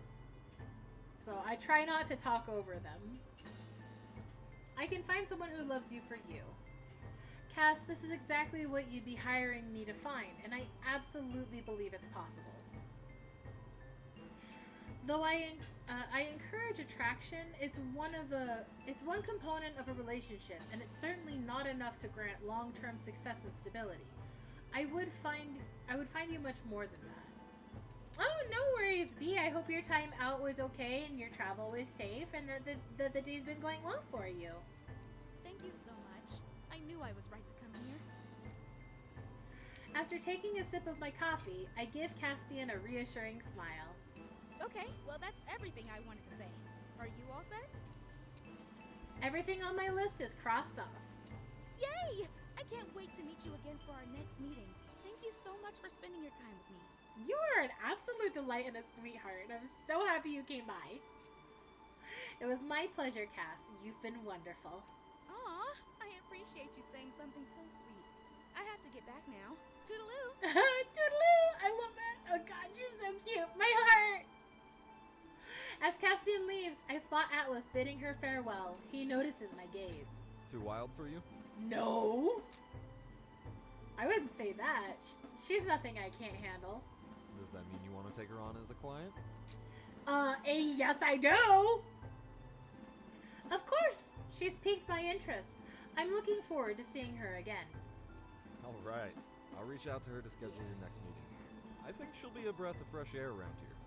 Yes. A satisfying smile adorns my lips as I vet through my database of profiles. Occasionally, I glance at my notes from meeting with Caspian. After some deliberation, I've narrowed it down. Okay, so Josephine, age 29, musician, just a wandering soul looking for someone to call home, a vegan's life for me, music is my life, music is my joy, music is what I live for, let's be black sheep together. Nam, 25, game developer. I turn my experiences into games one line of code at a time. Nothing is as beautiful as creating from scratch. Being in nature is the best way to unwind. Aw, Perry! Welcome in, Perry! Thank you so much for the head puppies. Thank you, thank you. Yay! Animal lover, the weirder the better. Okay, Nam is so far a potential best option, I feel, because he does say being in nature is the best way to unwind, and if he does use experience for making his games, then that means they might be able to travel a lot together. So that kind of suits really well. 23, you, content creator. Let's walk and talk until we forget where we are. Cosplay is my passion. Let's bring our favorite character to life. So into green living that my thumbs changed color. Full on nerd, adorer of nature, wildlife advocate. Ooh, you sounds like a good option too, because cosplayers know that there's more than just the surface appearance. Plus nature, wildlife, stuff like that too. She likes to craft, and cosplayers do tend to a lot of cosplayer. There are cosplayers who like to craft their own stuff, so they could make stuff together. That would be really cool because it's more of a physical making things rather than a digital. I think you might be the best option. It's really between you and Nam, but I think you is going to be the best bet.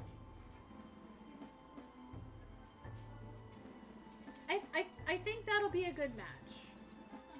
We'll go with you. I think you's going to be a better match for Caspian.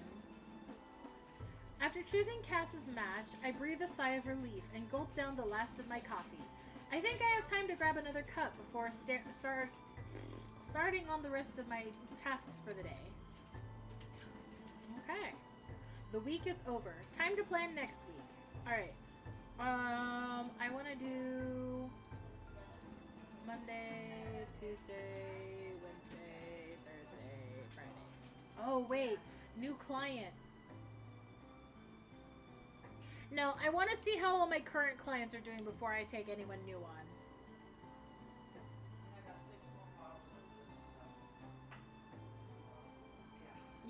Yeah, we're gonna do that first. I want to see how everyone's dates went, and then we'll add in a new client. Today is Monday. I have a meeting scheduled with Zaid today. Hey, Zaid is back. Can I send him in? Yes, please. What's up, bro? Hey, Zaid, how's it going? Hey, Doc. How's it going today? See any true love's kiss? I mean, we could kiss in front of a mirror. Not in front of me, but I have faith they're out there. How have you been? Don't you have a match coming up? Sure do. Why? You want to come watch me win? Maybe. We'll see if my schedule's free. I'd go.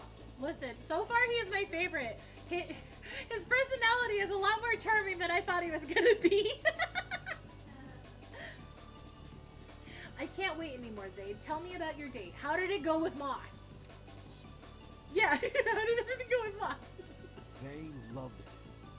I may not be a fan of peaches, but Moss sure was. We stopped by so many booths.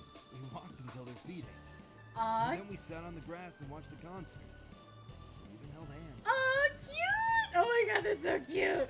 Listen, even if I don't end up romancing anyone in this game, I am ecstatic at just being able to shit people for the whole game. It's so cute. He is so sweet. I love him too. It sounds like you had a wonderful time. Did you get any souvenirs? Not quite a souvenir, but I did buy a fancy new cutting board. I told Moss I would cook them something with it sometime. Aw, that's cute! Oh my god! What did you think of Moss themselves? They're so cute. I don't know any other way to describe it. I am loving this! This is so cute. Fucking yes, tell me more about your date! Zaid smiles softly as he speaks. I don't know if I've ever seen him look this calm. I am so happy right now. It's so cute! Conversation was easy. They were so patient, but also didn't let me walk all over them. I teased them a lot. They seemed to like it. Took it all in stride. I'm into it! I ship it! Zaid seemed to be holding back something. But... There's a but? Zaid sighed softly. But they got really upset when I talked about doing MMA. Like, almost left the date. Oh. They calmed down a bit when I explained the safety standards. It seemed shaken up. Afraid of me. It was not a good feeling. Now I'm sad. I was really excited at first, but now I'm sad. I reached across my desk and put my hand over his, trying to comfort him. Having someone that you're interested in feeling scared of you sounds devastating. What should I do, Doc? Zaid, if you want to pursue Moss, it's important to be upfront and tell them that MMA is going to be a part of your life, no matter what. Hell yeah, I'm staying in MMA. Zaid looks down at his hands, mumbling. But I really liked them. And I could tell they liked me. Personality wasn't a problem for us. Aw, baby. You're not wrong for having and loving your career. They're not wrong for disliking it. It's up to the two of you to figure out what you can accept and if you can make things work. Maybe they had a bad experience previously that's coloring their stance on this issue. Perhaps you could talk about it or even bring them to a sparring session between you and a friend. I think it might be helpful if you can help them understand that the fighting takes place in a controlled environment where everyone has agreed and is eager to participate. Zaid looks up at me with a hopeful expression. I'm surprised at how lovesick this match has made him. I'm not sure, but I'm sure that you shouldn't compromise on something so essential to your happiness and your sense of self, especially when you just met that someone, no matter how cute they may be. That earns me a grimace from Zaid, but at least the sadness is off his face. Zaid clenches and unclenches his fist several times, trying to find the right words. It was perfect, Doc. I can't believe I've messed it up. I'm even doing anything wrong. Maybe you just meant to be. Backpedal a little bit there, Zaid. You're just kind of you're a bit heavy in the emotions right now. You didn't do anything wrong. You're not meant to be alone. It's just you're just emotional, bro. Dude's got the morbs. Yeah. He needs to backpedal and take a breather. It's okay. Breathe for a second, bro. It's not your fault, and no one. Popity's nerfect. Zaid, you did nothing wrong. It sounds like your date went well enough, but sometimes there's nothing we can do. While I hope Moss comes around, more than that, I want you to be okay if they don't. I'm always okay. I mean okay, not like fine. You know, where you say you're fine, but you're actually just like trying to put a band-aid over a gaping wound in your heart. I sigh. Zaid, I hope you know by now there's no need to put up a front with me. I'm your matchmaker, but I also think we're kind of friends now, right? Tell me the truth. I just really like them, Doc. I haven't liked someone this much in a long while. Do you really want to be with someone who looks down on your job? Who won't support you and cheer you on? Zaid looks away. I know those qualities were very important in finding a partner for you, and I want that for you. Maybe you should think things over for a few days and see how you feel. Zaid looks resigned, but straightens. You're right, Doc. As usual. I'll keep my distance from Moss. I have a lot to consider. You're right, Doc. As usual. I'll keep my distance from Moss. I have a lot to consider. Okay, there we go. If I do decide to try and see them again, would you reach out to them? I'm not sure I can take the rejection. Oh, okay, that's fair. That's what I'm here for. Yes, of course. I can absolutely do that for you, Zaid. Thanks, Doc. I'll definitely give it some thought and let you know. It's what I'm here for. If you decide to go, feel free to come back and see me again to discuss. Don't tempt me. I may have you break down every date from now on. Life has a way of working out in unexpected ways, Zaid. Don't worry. Oh, I'm gonna worry. I'll take it out in the ring. Hey, you know what? It's a good way to do it. I laugh as he rises to his feet to leave. No matter how things go, I'm looking forward to hearing about it. Today is Tuesday. Ooh, oh god, those sandwiches look really good. I want a sandwich. Give me the sandwich. Give me the one on the second and the third shelf, and just give me one of everything. I'm so hungry right now. I stand in a foreign smoothie shop, analyzing the menu from afar so I don't hold up the other patrons.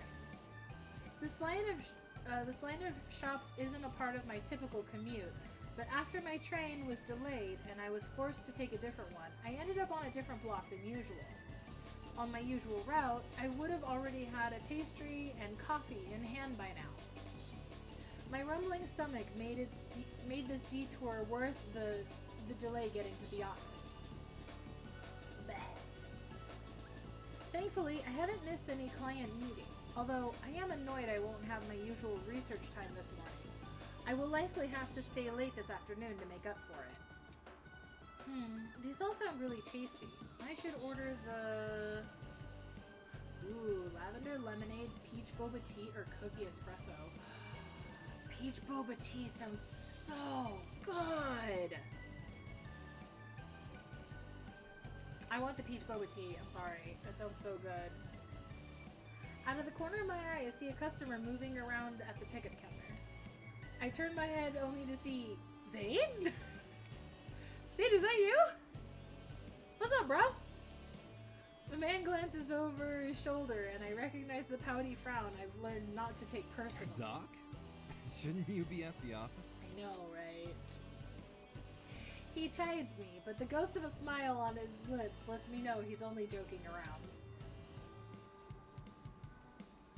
I had to take a detour since the F train was late. Obviously, I deserve a treat for my hardships. Obviously. What about you? Shouldn't you be, I don't know, punching something? Zaid rolls his eyes at me. This place is just a few blocks from my gym. I'd like to stop by in the mornings for a protein smoothie. Hell yeah. Put those collarbones away.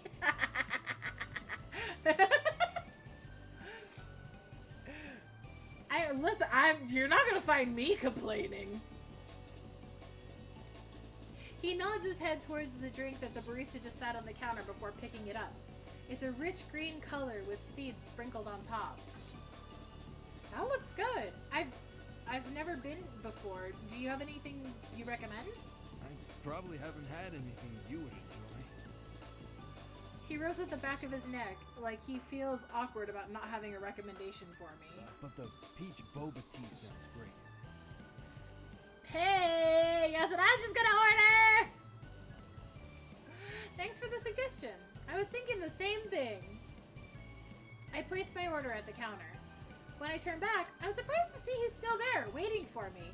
I had expected him to hurry off to the gym now that he had his drink. Not in a rush this morning? Nah, it won't kill me to miss a few punches. He smirks, throwing my words from earlier back at me. Made any matches lately?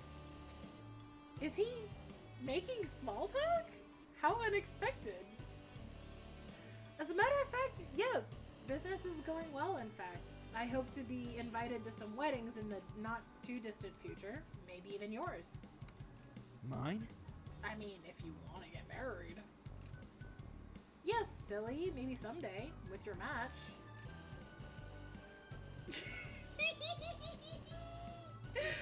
Zayd looks away and I notice a bit of color on his cheeks. Right. With the match that you chose for me. Why were you thinking of marrying me, sir?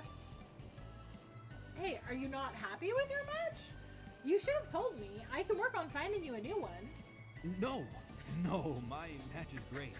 I don't need anybody else. Honest. Maybe you. I might enjoy having a match with you. I breathe a sigh of relief. I must have misinterpreted his tone. No, you didn't. No, you didn't. He's having mixed feelings. The wires are crossing. Good. Sorry if I overreacted, but it's really important to me that you're happy. It is? He's so cute, Help. He's so cute. I care about you. Yes, I care about you, Zayd. Of course I want you to be happy. Zayd smiles softly, eyes narrowing like he's trying to puzzle something out. Yeah, his feelings! Yeah, Doc. I'm happy with you. Yeah, with your work.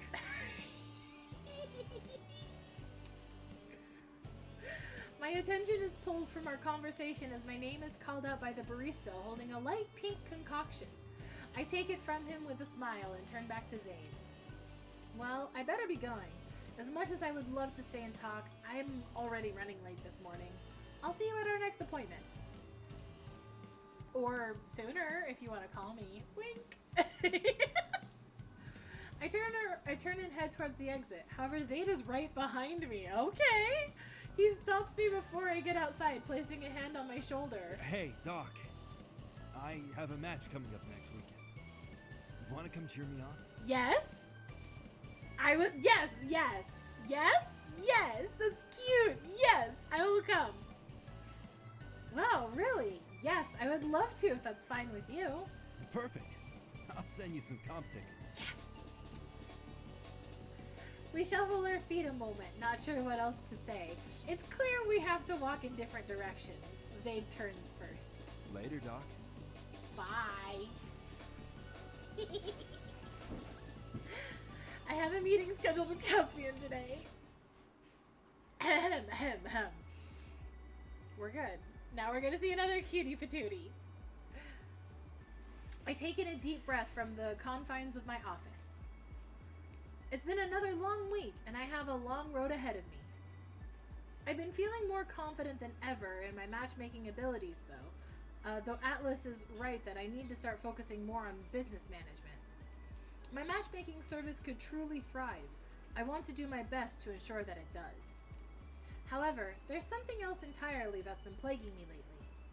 I don't want to let the company I last worked for get away with mistreating people. Hell, with mistreating me. I put fire in the hands of the wrong people. I'm going to take it back. Oh, hold up. Hold up. Hold up? Is something wrong? Did I do something? Actually, save. Actually, saving would be a good idea right now. What's up? I'm about to hit the credits? Aww. Okay, well, it's good to know. I was wondering how much longer I might have. Is there anything you'd like to say before I hit the credits? Oh, it's a bug? Oh, it is a bug? Okay. Oh. That's fair. Thank you for playing my dating agency. You've enjoyed a game. Please consider leaving a comment. I mean, you got, whether it's a bug or not, the credit should play Friday night of week 2. Okay. Perfect. So we'll be able to still finish out the week. But regardless, this is a good time to bring up the fact of if you guys are enjoying the game, you should download the demo and try it out yourself, play around. You might have a character that you enjoy that I'm not delving into, or someone that we haven't gotten by not adding a new client. Leave a comment on their page and like on Itch.io and check out their Twitter and give them all the love because this is so much fun. This is fun, and I enjoyed the other game, the Keepers of Astralea demo. Like, guys, don't sleep on this. Don't sleep on this.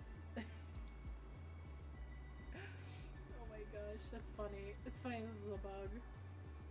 That's a funny bug. Hello, demo bug, credit bug. Hello, credit bug. Okay, do I need to load? Is there like a way to avoid the bug?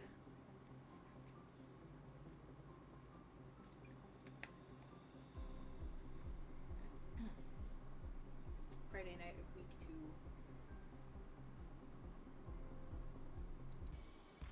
Let's see.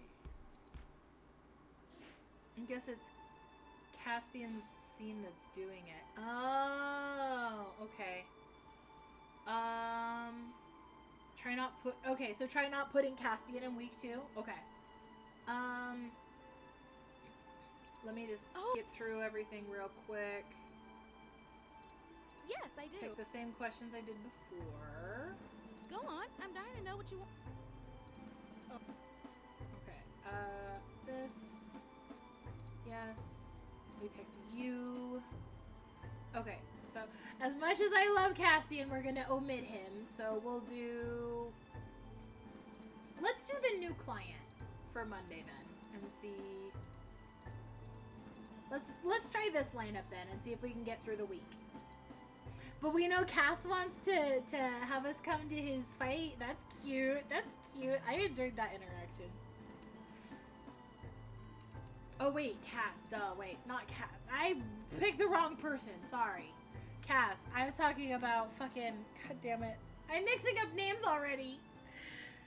Fucking not Cass. Zaid. Zaid wants us to come to his fight. Hold on. Let me fix this. I clicked the wrong person. Whatever. We get past these. Yeah. Yes. Okay, so we're ignoring Cass. Let's do Zaid where we had him before. And we'll do it like this. Can I see? Okay, no, I just move him. I was gonna say, can I see him twice in a week? Okay, let's try this. Go. Not your fault. Peach Boba Tea. Doc? Shouldn't you be at the office? Obviously. forward just a button few that I blocks from should my be gym. using? I'd like to stop by in the morning. I probably have It's but the fine. We're gonna peop- skip through this. Don't worry. Let me just. It won't kill me, maid. Mine? Right. With the no, mine. Okay, I care about you. Yeah, Doc. Hey, Doc. Yes, I would love to go see your match. Perfect. Later, Doc. Bye. Okay. Okay, we have a new person unlocked. Let's try that. What is this music? Atlas opens my office door. I close out my tabs and give him my full attention. Anything you want to confess? Huh? He's fighting for his life to get over it. I know, I'm like, yes, okay, Bubba, okay, yes, I care about you, and okay, bye. What? I glance over my computer screen. There's no sign of what I was up to. Atlas doesn't need to be, doesn't need to know I've been looking for my former place of employment. As I look back at his face, it dawns on me that he is not the least bit serious. The priest is here to see you. A priest? Right, yes. Send him in, please? Atlas eyes me curiously, but does as I request. I pull up my notes and skim over them quickly to refresh my memory. Oh, a man of the Lord! Like an actual priest! Hello, Father! The man who comes to sit across from me is calm and well-groomed. I can't say I've seen anyone walking around with a priest collar in everyday life before. Thank you for fitting me into your busy schedule today. I'm John. Father John! Very nice to meet you, John. Call me T. What brings a man of God to my matchmaking service? Pardon the inquiry, but are you a Christian? No. No. I see. Rest assured, an attempt to evangelize would be a bit awkward for us both. If you ever have any questions, you know how to find me. Okay. I used to be, if that makes any difference. I'm sorry, Daddy, I've been a bad girl meme. Oh my god, that's so good! We have various Bible study groups for singles, as well as the occasional coffee and donuts meet and greet after a Sunday service. Lovely programs, but I feel unable to perform its desired purpose. So you want advice on setting up those kinds of venues? It seems inappropriate to try to flirt with any of my flock. I hate to make anyone feel uncomfortable. Skeleton, heel boy!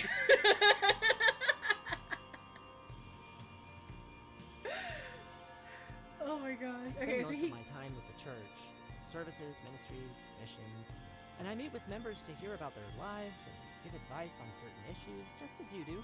Okay, so Koopy, you're fine, babies. It's okay. Mommy will be done soon.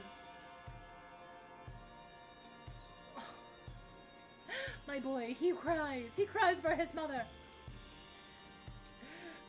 He doesn't want to date someone of his own flock, which honestly, I feel that.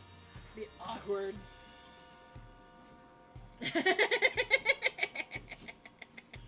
I mean, you don't have to behave, but you know. I live there, and I love it. Truth be told, it does make it difficult to meet someone when I'm not actively in service.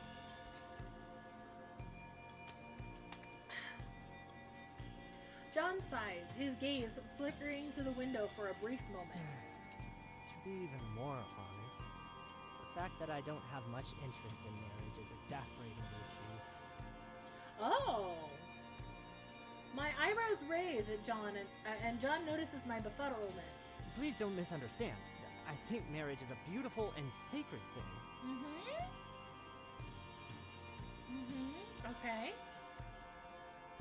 He gestures to his black and white garment. However, I believe ordained ministry is too.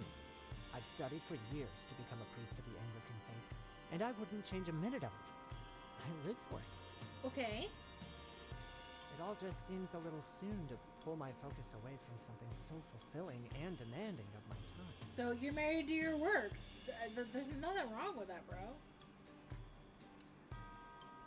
this all begs the question. Cooper!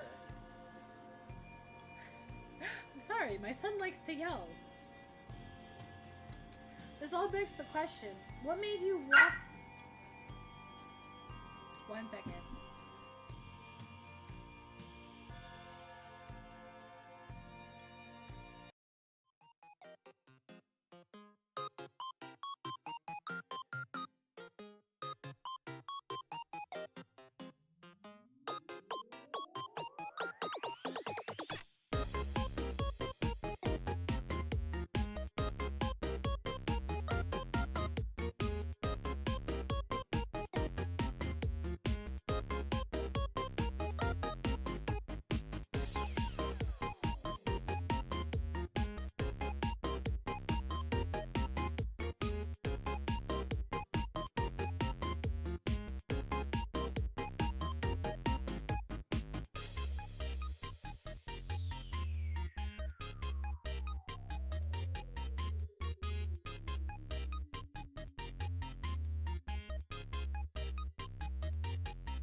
I am so sorry. He was demanding that someone had to throw his ball, and that someone was me. My child. Yes, he's very sassy. He's very demanding. And he loves his... I don't know if you can hear him squeaking it. He loves his ball. His ball squeaks. So if you hear squeaking, that's his ball. That's him playing with it. With his toy. Oh my goodness. Okay. What made you walk through my door today? I turned 30 a while back. I hadn't thought much of it at the time. You're only 30? Oh, right. My parishioners. I'm supposed to be taking notes on these people. Hold on. Oh, well. That's something else entirely. Okay, this page. So, Father John. He's 30. Okay? As of late, there have been many dinner invitations from the community. I know this may not seem nefarious, but I frequently show up only to be introduced to a young woman, a daughter, a niece, a granddaughter, and shuffled off to make some small talk in the sitting room while we wait for dinner to be served. That's so awkward. I'm so sorry. That's so awkward. There's no doubt these are lovely young women, but I find the whole situation a bit awkward. I dislike how my marital status, or lack thereof, has been on so many people's minds. I tire of feeling like I've disappointed these women and their families. I tire of the social pressure, the comments, the gossip. If it takes a wife to get everyone's attention back to God, then I see no other option but to find one. You're looking for love for all the wrong reasons, bro.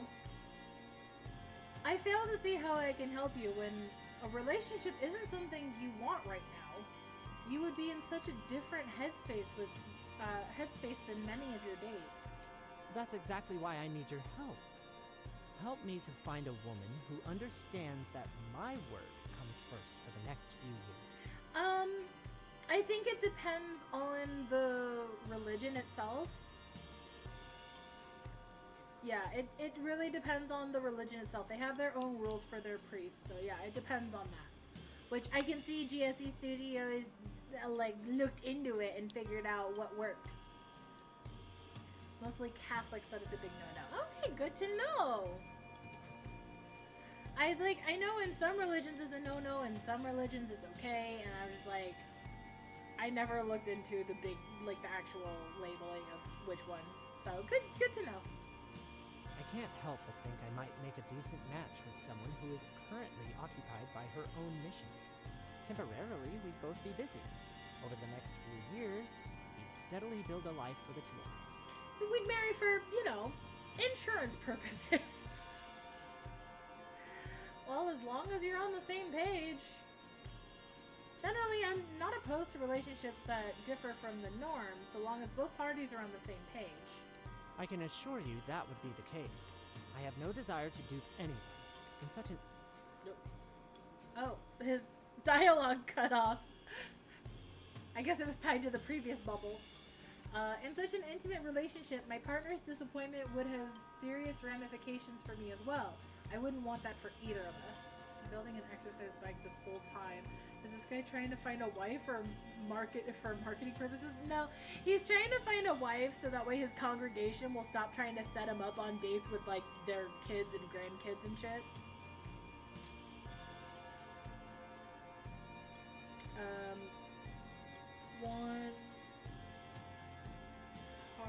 I have not taken any notes other than his name and age.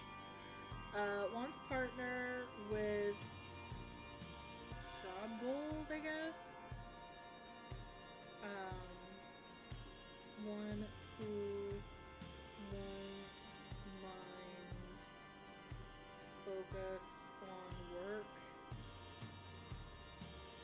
Okay. In that case, I'll see if I can find the other half of your unusual power couple. Let's move on to the next phase. Yes. Your secretary sent me a brief. Was God above his process. prospective There are some partner? questions you'd like me to answer. Yes. Questions. Atlas isn't my secretary, but you are correct. Oh, I apologize. I mean no offense. None taken. He does hang out in the reception after all. Here's what I want to know. How important... That's a good question, actually. How important is it that you share faith? Vitally so. Religion isn't everything I am, but it's so much of it. It wouldn't be fair to either of us if my faith wasn't something we could freely and joyfully discuss. Okay, shared faith. And put 3 arrows, big. If the person was baptized Christian but practicing a different denomination, perhaps it wouldn't be so bad. Okay. Thank you. That's important for me to know. So at least baptized. Baptized Christian, sorry.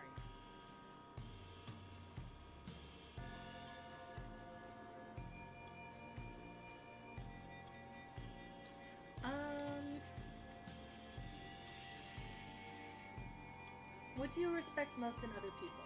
A love for others, by a wide margin. Okay, so, cliche female protagonist type.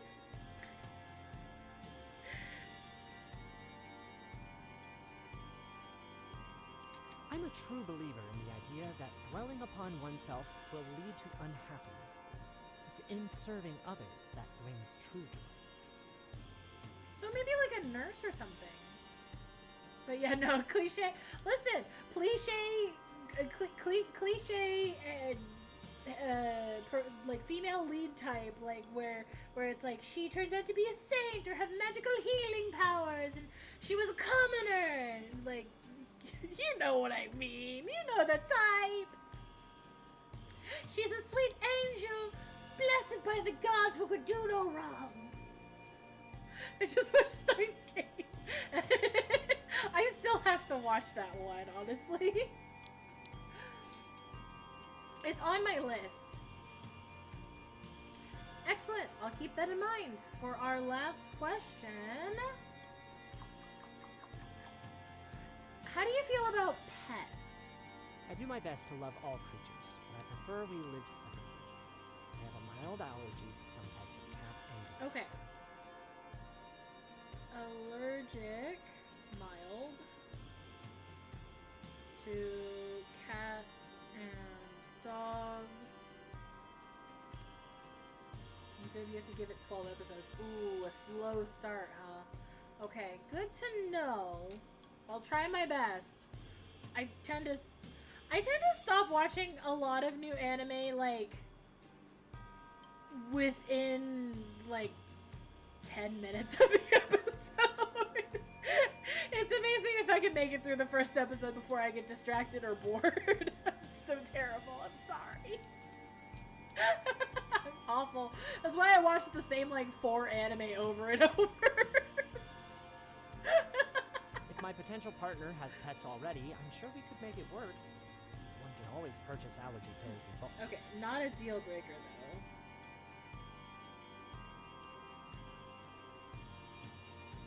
Okay. I'm glad I asked. That could be tricky to navigate. I'm grateful it's your job and not mine. Presuming you accept my case.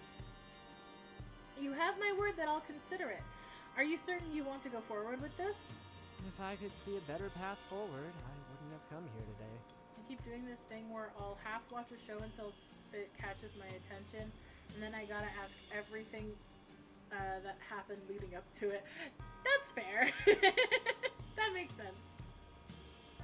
You just put it on in the background, and then you're like, wait, who died? I'll be sure to let you know my decision promptly then.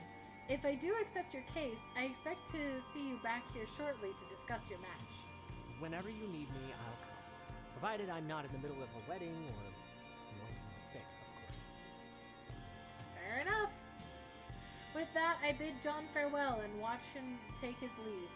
Atlas soon appears with the most curious look on his face. Do we have an actual priest as a client now? Yeah. Let's do it! I believe so. Should be good karma, am I right? Oh wait, wrong religion. What's the opposite of a sin? I roll my eyes at him. Some of us have work to do, you know. Ooh. Ha ha ha. I give him my meanest glare. Alice doesn't even flinch. Oh, me? Oh, must have slipped my mind. Sorry, boss. Once he's gone, I turn to my computer screen. Time to find a potential partner for our preacher man. Okay. Jesse, 25, philanthropist.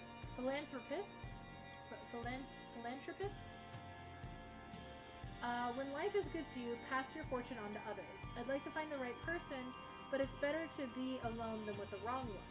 If your idea of a fun vacation isn't helping those in need, those who need it, move along. Okay, she's a good perspective option. Plus, being a philanthropist means that she can, she'll be focused on her work. Age 30, teacher. I want to meet a stranger and feel like we've known each other all along. Someday, I'd like to be teaching my own kids how to read and write. The world would be a better place if we listened as much as we talk. Everyone has something worth sharing. Okay. Eliza, age 28, youth minister. The struggle is real, but so is God. The point of life is to spend it with people you love. There's no better sound than a baby's laugh. Coffee is not a date. Fast food is not a date. Take me on a date. Okay. You started good, Eliza. You started strong at the gate, but that last part, I'm gonna say Jessie might be our best bet, because she looks like she likes to really help people. And the whole, philanthropist thing. John's criteria didn't make things easy on me, but I'm satisfied with the choice satisfied the choice I made is the best one I have. And I save. I hope it's enough. Today is Wednesday. Who did I set for Wednesday? Meeting with Rachel. Back to page 1. All right, Rachel. How'd it go? How'd your date go? To see you. Yeah, Rachel! We're gonna be besties! Fantastic. I'm ready for her. Hi, Rachel. Rachel, so good to see you. How have you been? I'm doing well. Thank you for asking. Work at the library has been slow, so I've had a little extra time to devote to writing my novel. I'm nearing the end, which is really exciting. I've never finished writing a book before. That's seriously impressive. I can only imagine the time and dedication that goes into writing an entire book. Honestly, I wasn't sure I'd be able to stick with it myself. It was the writing community I joined that really saved the project. I made so many connections and received so much encouragement. Oh, that sounds nice.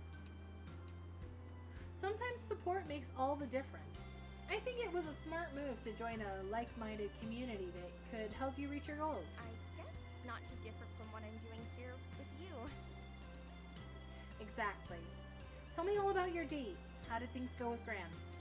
He seemed to enjoy the library date you planned. We walked around the aisles and got to know each other's literary tastes. After thoroughly exploring the building, we grabbed lunch and talked for a little while. Cute. I'm glad he enjoyed it. The two of us spent a fair bit of time discussing all the books we like, only to realize we have nothing in common. Oh no. Graham is all Oops. Graham is all about nonfiction, historical texts, self-help books, politics, philosophy, psychology. If it actually happened, he wants to read about it. Oh. Fix the Caspian error for future downloads. Oh, good! I'm glad we were able to help you with, identifying what might have caused it to fix it. I'm glad. I'm the opposite. I read books to escape into fictional worlds, whether it's a classic with thinly veiled societal critiques or the silliest young adult dystopian future. I barely glance at books that lack romance anywhere in the plot. Totally fair. I'm so excited to meet Graham because I was sure we'd have a common hobby in reading, with him being a writer and all. I thought so too. The two of us read completely different things for completely different reasons. He wants education, I want entertainment. Catch her second scene in I can't help but feel this building as long as you don't And see if Cliff I'm a being second honest, time. a little embarrassed as Oh. well. Graham makes reading seem so much more refined. I mean, that's fair. I'd be disappointed too, love. Yeah, what's wrong with reading? There's nothing wrong with reading for entertainment. Why do you make the assumption that his reason for reading is better than yours? All humans need a source of entertainment in their lives. Reading is one of the healthiest ones there is. I read that wrong, but whatever. I'm gonna roll with it.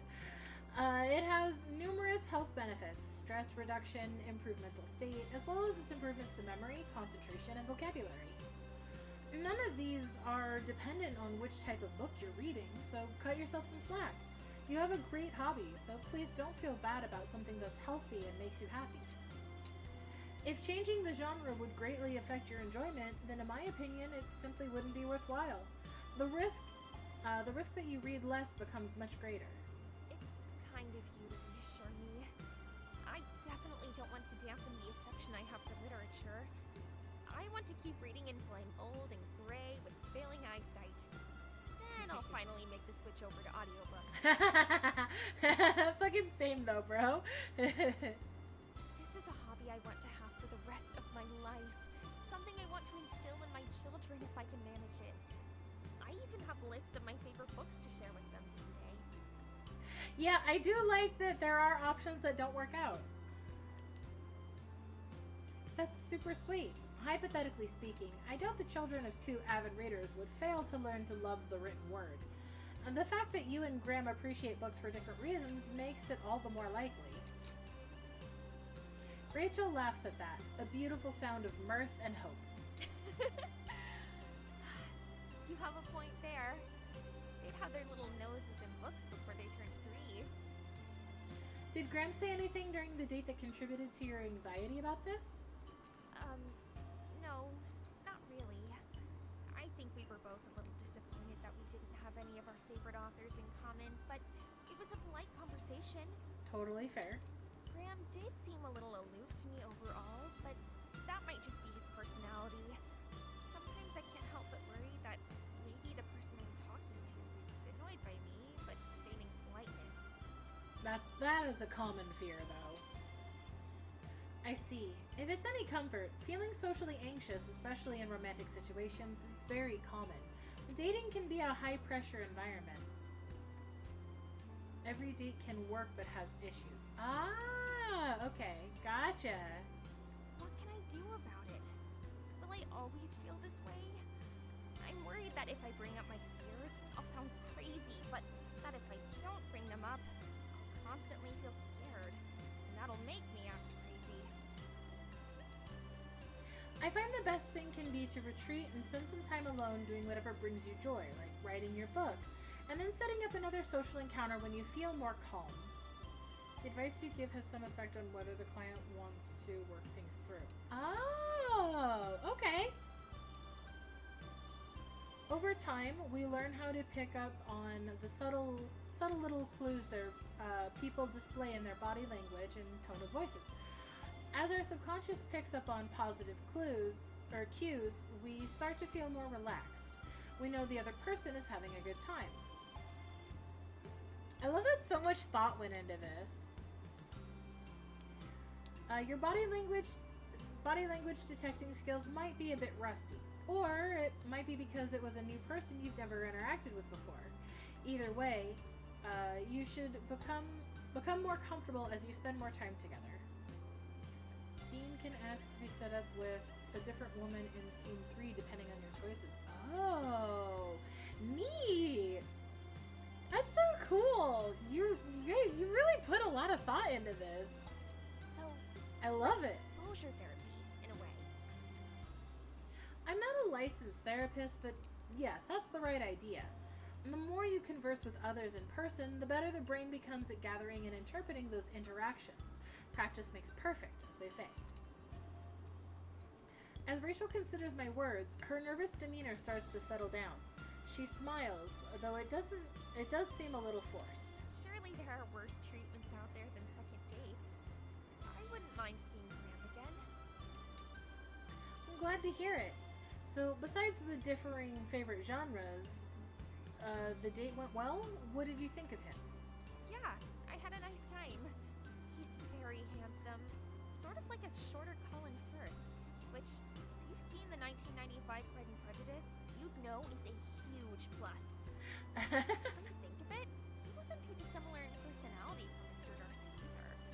I mean, he didn't insult me or anything. He just didn't seem particularly enthusiastic. Or even comfortable. Well, it was a first date, so that makes sense. I furrow my brow at the oh-so-stellar review. You're sure you want a second date? Do you two already have plans? Oh, yes. He made a very formal inquiry at the end of the evening as to when he could see me again.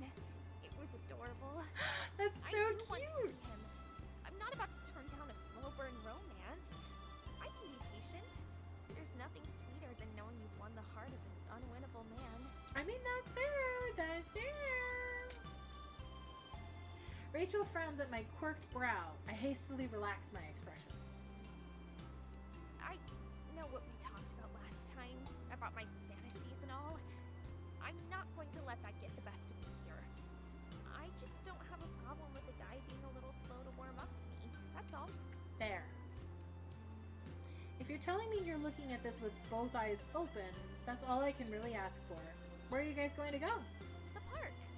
I offered to pack a picnic, and he accepted. I'm going to pick up some of those glass soda bottles. They're so romantic. That's adorable. That sounds lovely. I hope you two have a great time. If you'd like to come back and see me to talk about it, I'd be happy to listen. Of course I'll come back. I love talking to you. Your presence is so calming. Yeah. It's been really reassuring to have someone to talk through my dates with who doesn't judge. I'll keep coming to see you until my wedding day. Hell yeah. Let's see. We haven't planned too much out beyond the demo, but I'd leave it up to the writers to have some leeway whether things can be patched up. I think Zayd and Moss are the best example of that right now. That's totally fair. Like, I do hope it works out for them, but also like I am a bit biased towards Zayd. I do like him quite a bit. He's charming. He's charming to me. I grin at the thought. In all my time spent developing algorithms for dating apps, I have never once been credited for introducing a couple, let alone for a marriage. I'm so happy to be a part of this process, Rachel. I look forward to seeing you again soon. Today is Thursday. Oh, we're almost done, I think. I have a meeting scheduled with Dean today. Turning the page. What's up, Dean? How'd your date go? A little while after Dean's first date, he returns to my office for his third consultation. Hi, Dean. It's great to see you again. How have you been since our last meeting? Hey, I've been good. A bit anxious, but mostly good. Okay. Anxious, why is that? He looks a bit hesitant, as if unsure whether to share his thoughts. It's stupid, really. I give him an encouraging smile, wanting him to feel comfortable. If it's bothering you, it's important to me. What's been on your mind? Well, while I was waiting for my date, I started thinking, what if she turns out to be the one? I mean, if things go really well, I might have to change my RSVP to add a +1 in time for my sister's wedding. That's so cute. Oh gosh. What if I introduce her to my sister and my sister doesn't like her? Or if she doesn't like my sister? Oh. Would it be too awkward to bring her to the wedding? Would it start a fight if I uninvited her? Those are common thoughts when about to. That's normal. That's a normal thing to worry about. I nod, appreciating his honesty.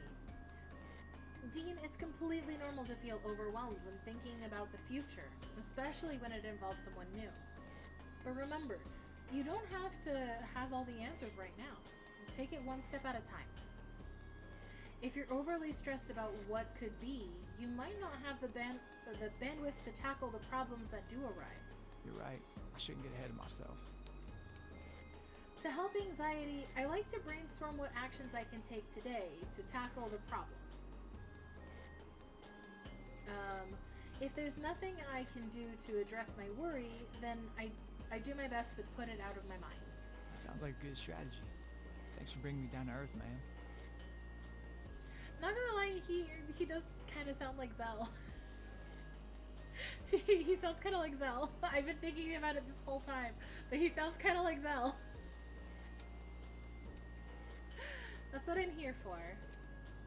Well, let's talk about the date with Stella. How did it go?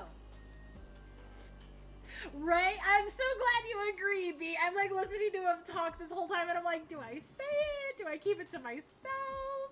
But yeah, he sounds kind of like Zell. I lean forward and give him my full attention.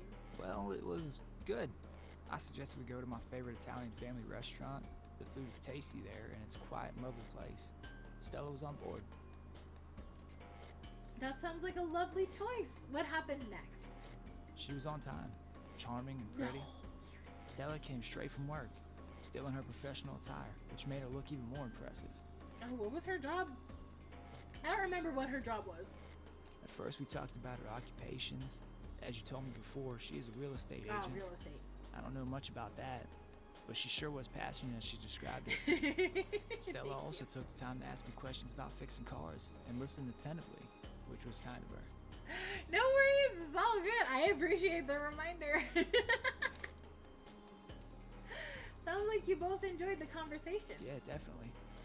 Before the food came, I tried to order some wine to relax, but she refused. I asked her if there was some reason for this.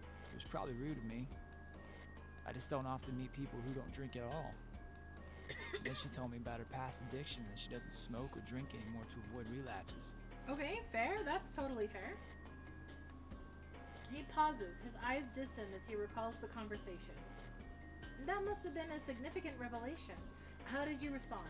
I supported her and ordered a soda instead. I'm not much of a drinker myself, just use it to socialize. That's good! That looks like it's a good matchup then for that. I love that. It was also the right moment to tell her that I have some past as well. She was supportive and we connected over our shared experiences. Aww! We shared stories about our struggles and how we worked to overcome them. It was comforting, like we were kindred spirits. It felt good to talk to someone who understood. I'm so happy I helped find him a good person. That's wonderful, Dean. How did the rest of the date go? We discussed our plans for life. We both want a family, which feels promising. But when it came time to talking about children, she said she needed to tell me something important. Years of addiction led to her contracting HIV. Oh, that's a lot to take in. How did you feel about that? The date was great and I felt a connection. But the fact that she has health issues that could affect me or our potential children frightened me. It's not that I don't like her, it's just that I'm scared. I've never dealt with something like this before. It's understandable to feel that way, Dean. Health issues can be daunting. Stella told me that with modern medicine, people with HIV can lead long, healthy lives and even have children without passing on the virus. It's just a lot to take in. Feels like it would always be on our minds.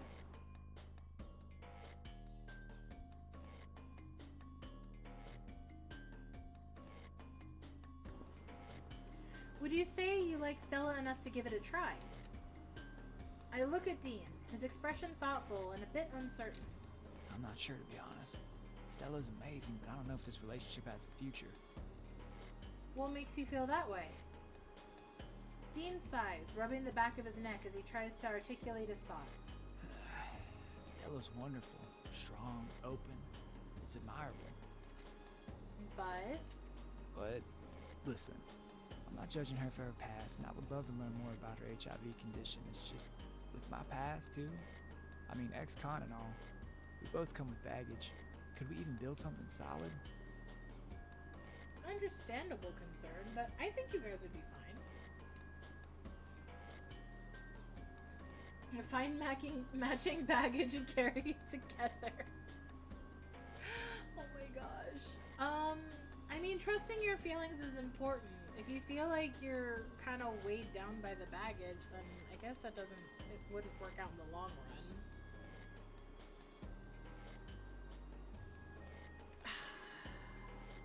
That's so sad. This one's hard. But honestly, in the end, it's ultimately up to him, though. It's his choice, so he should trust his feelings. It's his choice in the end. Trust your feelings, Dean. A strong connection can overcome a lot if the spark is there. You're right, I guess. But maybe I'm just not that into Stella. Fair enough. It's not about her HIV at all. Please believe that. Looking back, my doubts about us and our past were probably just excuses. There just wasn't that spark, you know? That's completely fair. If that's how you feel, then we move on from there. Absolutely, Dean. Attraction is important, and it's perfectly okay to walk away if you're not feeling it. I hate to think of anyone going through a relationship not feeling desire. Thank you, ma'am. It's important for me to hear this from someone like you. Yeah. You can still get along with someone fantastically, but not feel romantic feelings for them. That doesn't mean you have to date them. It means you found a friend. It means, like, bro, you can just be friends. It's easy. It's platonic. Dean takes a deep breath, gathering his thoughts. I'm really unsure about Stella. Maybe it would be better to see how things go with someone else. Would you set me up with a different woman? Sure, that's not a problem. Of course, Dean, I understand. Let me pull up my notes of the other potential matches I had saved for you. I open my computer files quickly, navigating to the database of potential matches. Dean watches me intently, his expression a mix of anticipation and apprehension. Oh, fun fact! In addition to the woman I had previously bookmarked, I find another that I think would work well. Here's another match I had in mind for you. Let's see. Lila, bartender with a passion for automobiles. Let's see. Added in Candace, that's the sprite artist's sister. She totally fell for Dean. Oh, that's cute! Single mother in graphics design. Okay. Olivia, nurse who wants to start a family. Well then, let's set them up on a date. If she totally fell for Dean, let's hook them up. That's so cute. I love that. Candace enjoys quiet nights in as well as hikes out in nature. She's in her early 30s. Yeah, she sounds interesting. I'd like to give it a try. I wish you both the best of luck. Great. I'll sign it up for you. Thank you for sticking with me in this process when things didn't go smoothly, Dean. It means a lot. Dean stands up, looking a bit more at ease than when he first walked in. Thank you, ma'am. I appreciate all your help. Good luck, Dean. I'm sure things will work just fine. Or work out just fine. He nods and makes his way out the door. I give him a reassuring smile as he leaves. It follows the moment I find myself in my own company. This time, I'll make sure to give Dean proper counsel so that he has faith things will work out. I hate seeing him give up on a budding relationship so early. Okay, so we're crossing out Stella, and it is Candace now. Okay. Last day. Today is Friday. Okay. Meeting scheduled with Cliff today. Where's my Cliff Notes? Get it? Cliff Notes! I made myself laugh. Anyways, I'm having fun.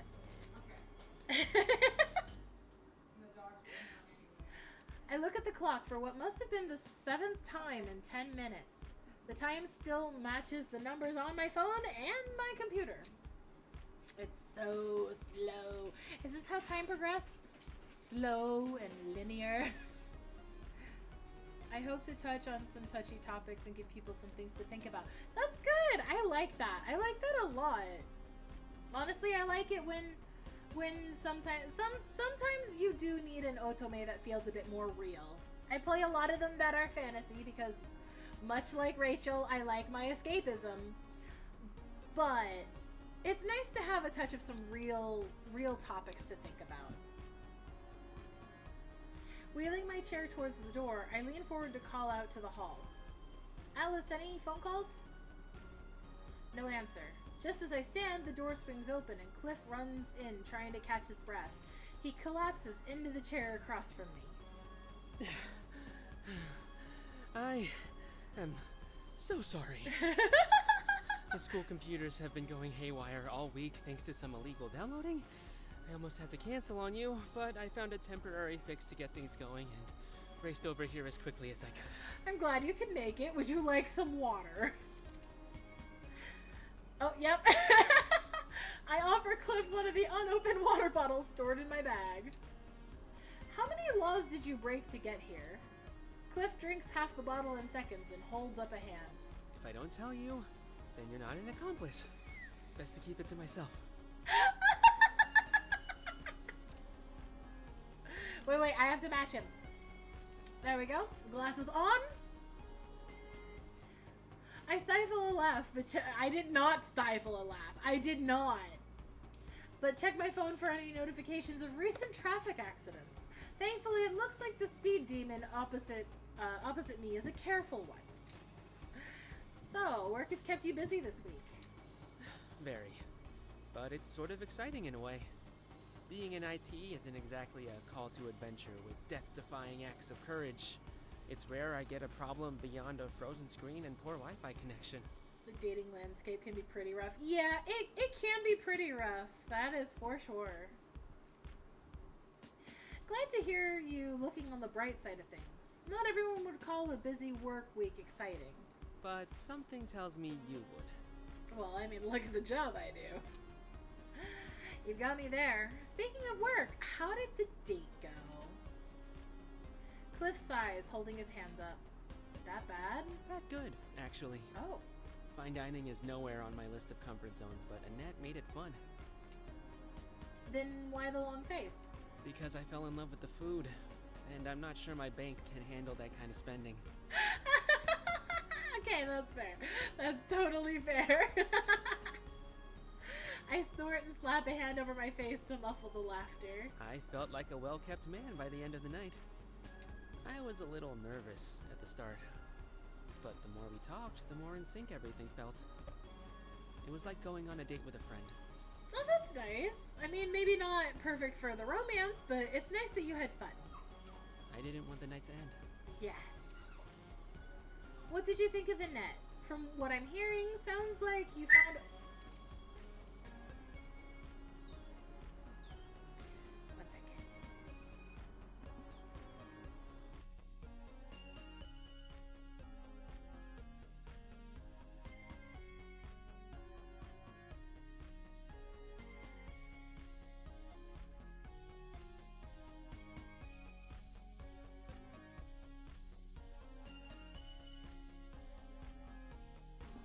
Little boy giving me the sass again. The sass is back.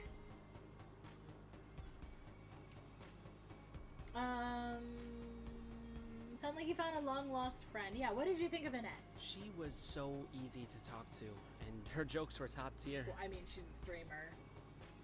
We even play a few of the same games, so we traded tips. Annette is way better than I am, though. Did you figure out if you've watched her streams before? I couldn't hand out much of her personal information before the date, so I'm sure you couldn't do any research beforehand. Cliff takes a deep breath, looking away. I have seen a few of her streams. Oh no. You didn't feel like a fan on a date with a celebrity, did you?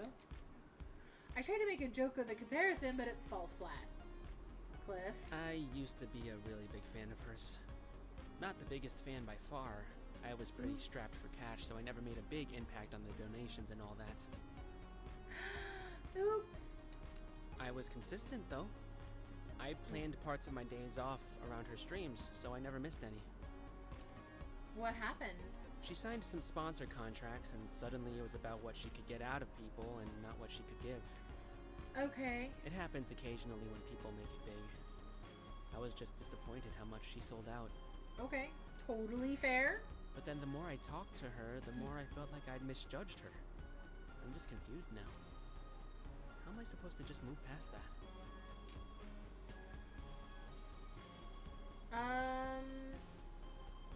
I mean, you could talk to her about it. You won't get over it just by stewing on it. Have you mentioned it to her? No. I didn't know how to casually bring that up. Besides, I didn't want to seem like a creep who was just looking for the opportunity to get her alone. Totally fair, but you're going through a matchmaking service. I'm the one who picked her, not you. Considering there was no way you could have known who she was beforehand, I think you're safe on the creep call-out.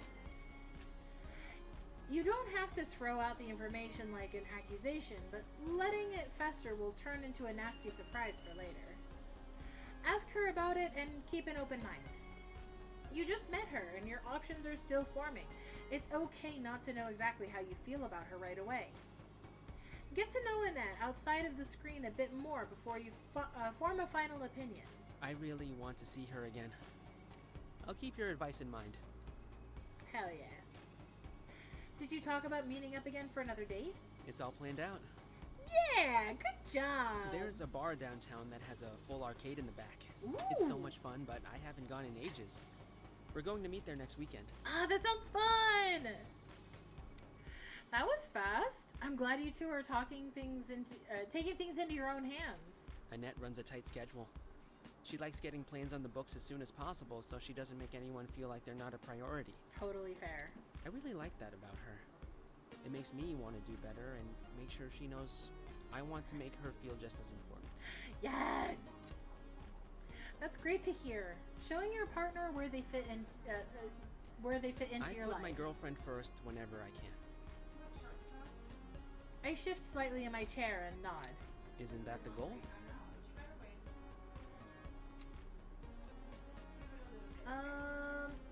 You do need to live your own life as well.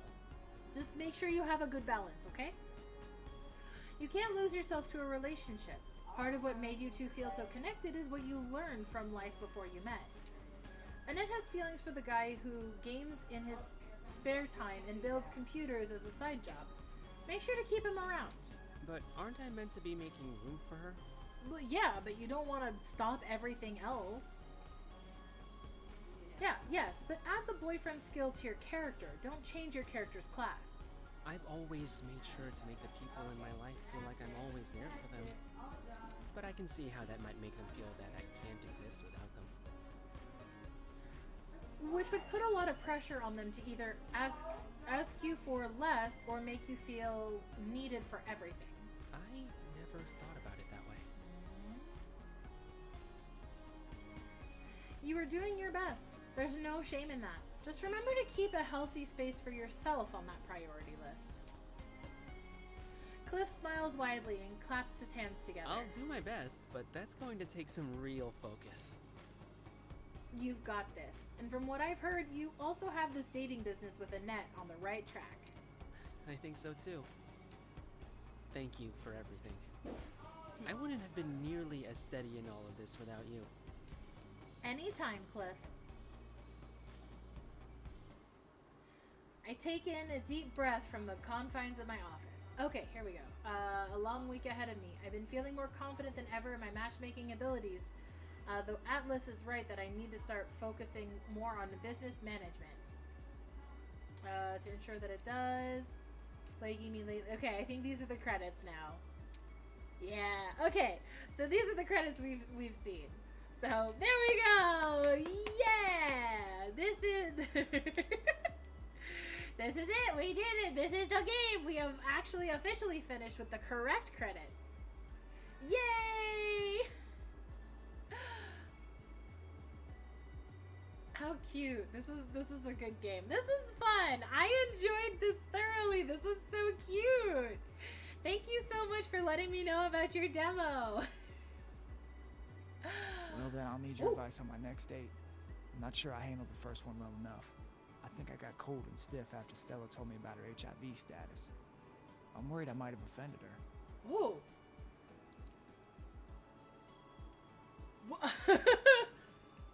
What? I see the concern etched on his face and feel a pang of empathy for him. Is this supposed to happen? It's understandable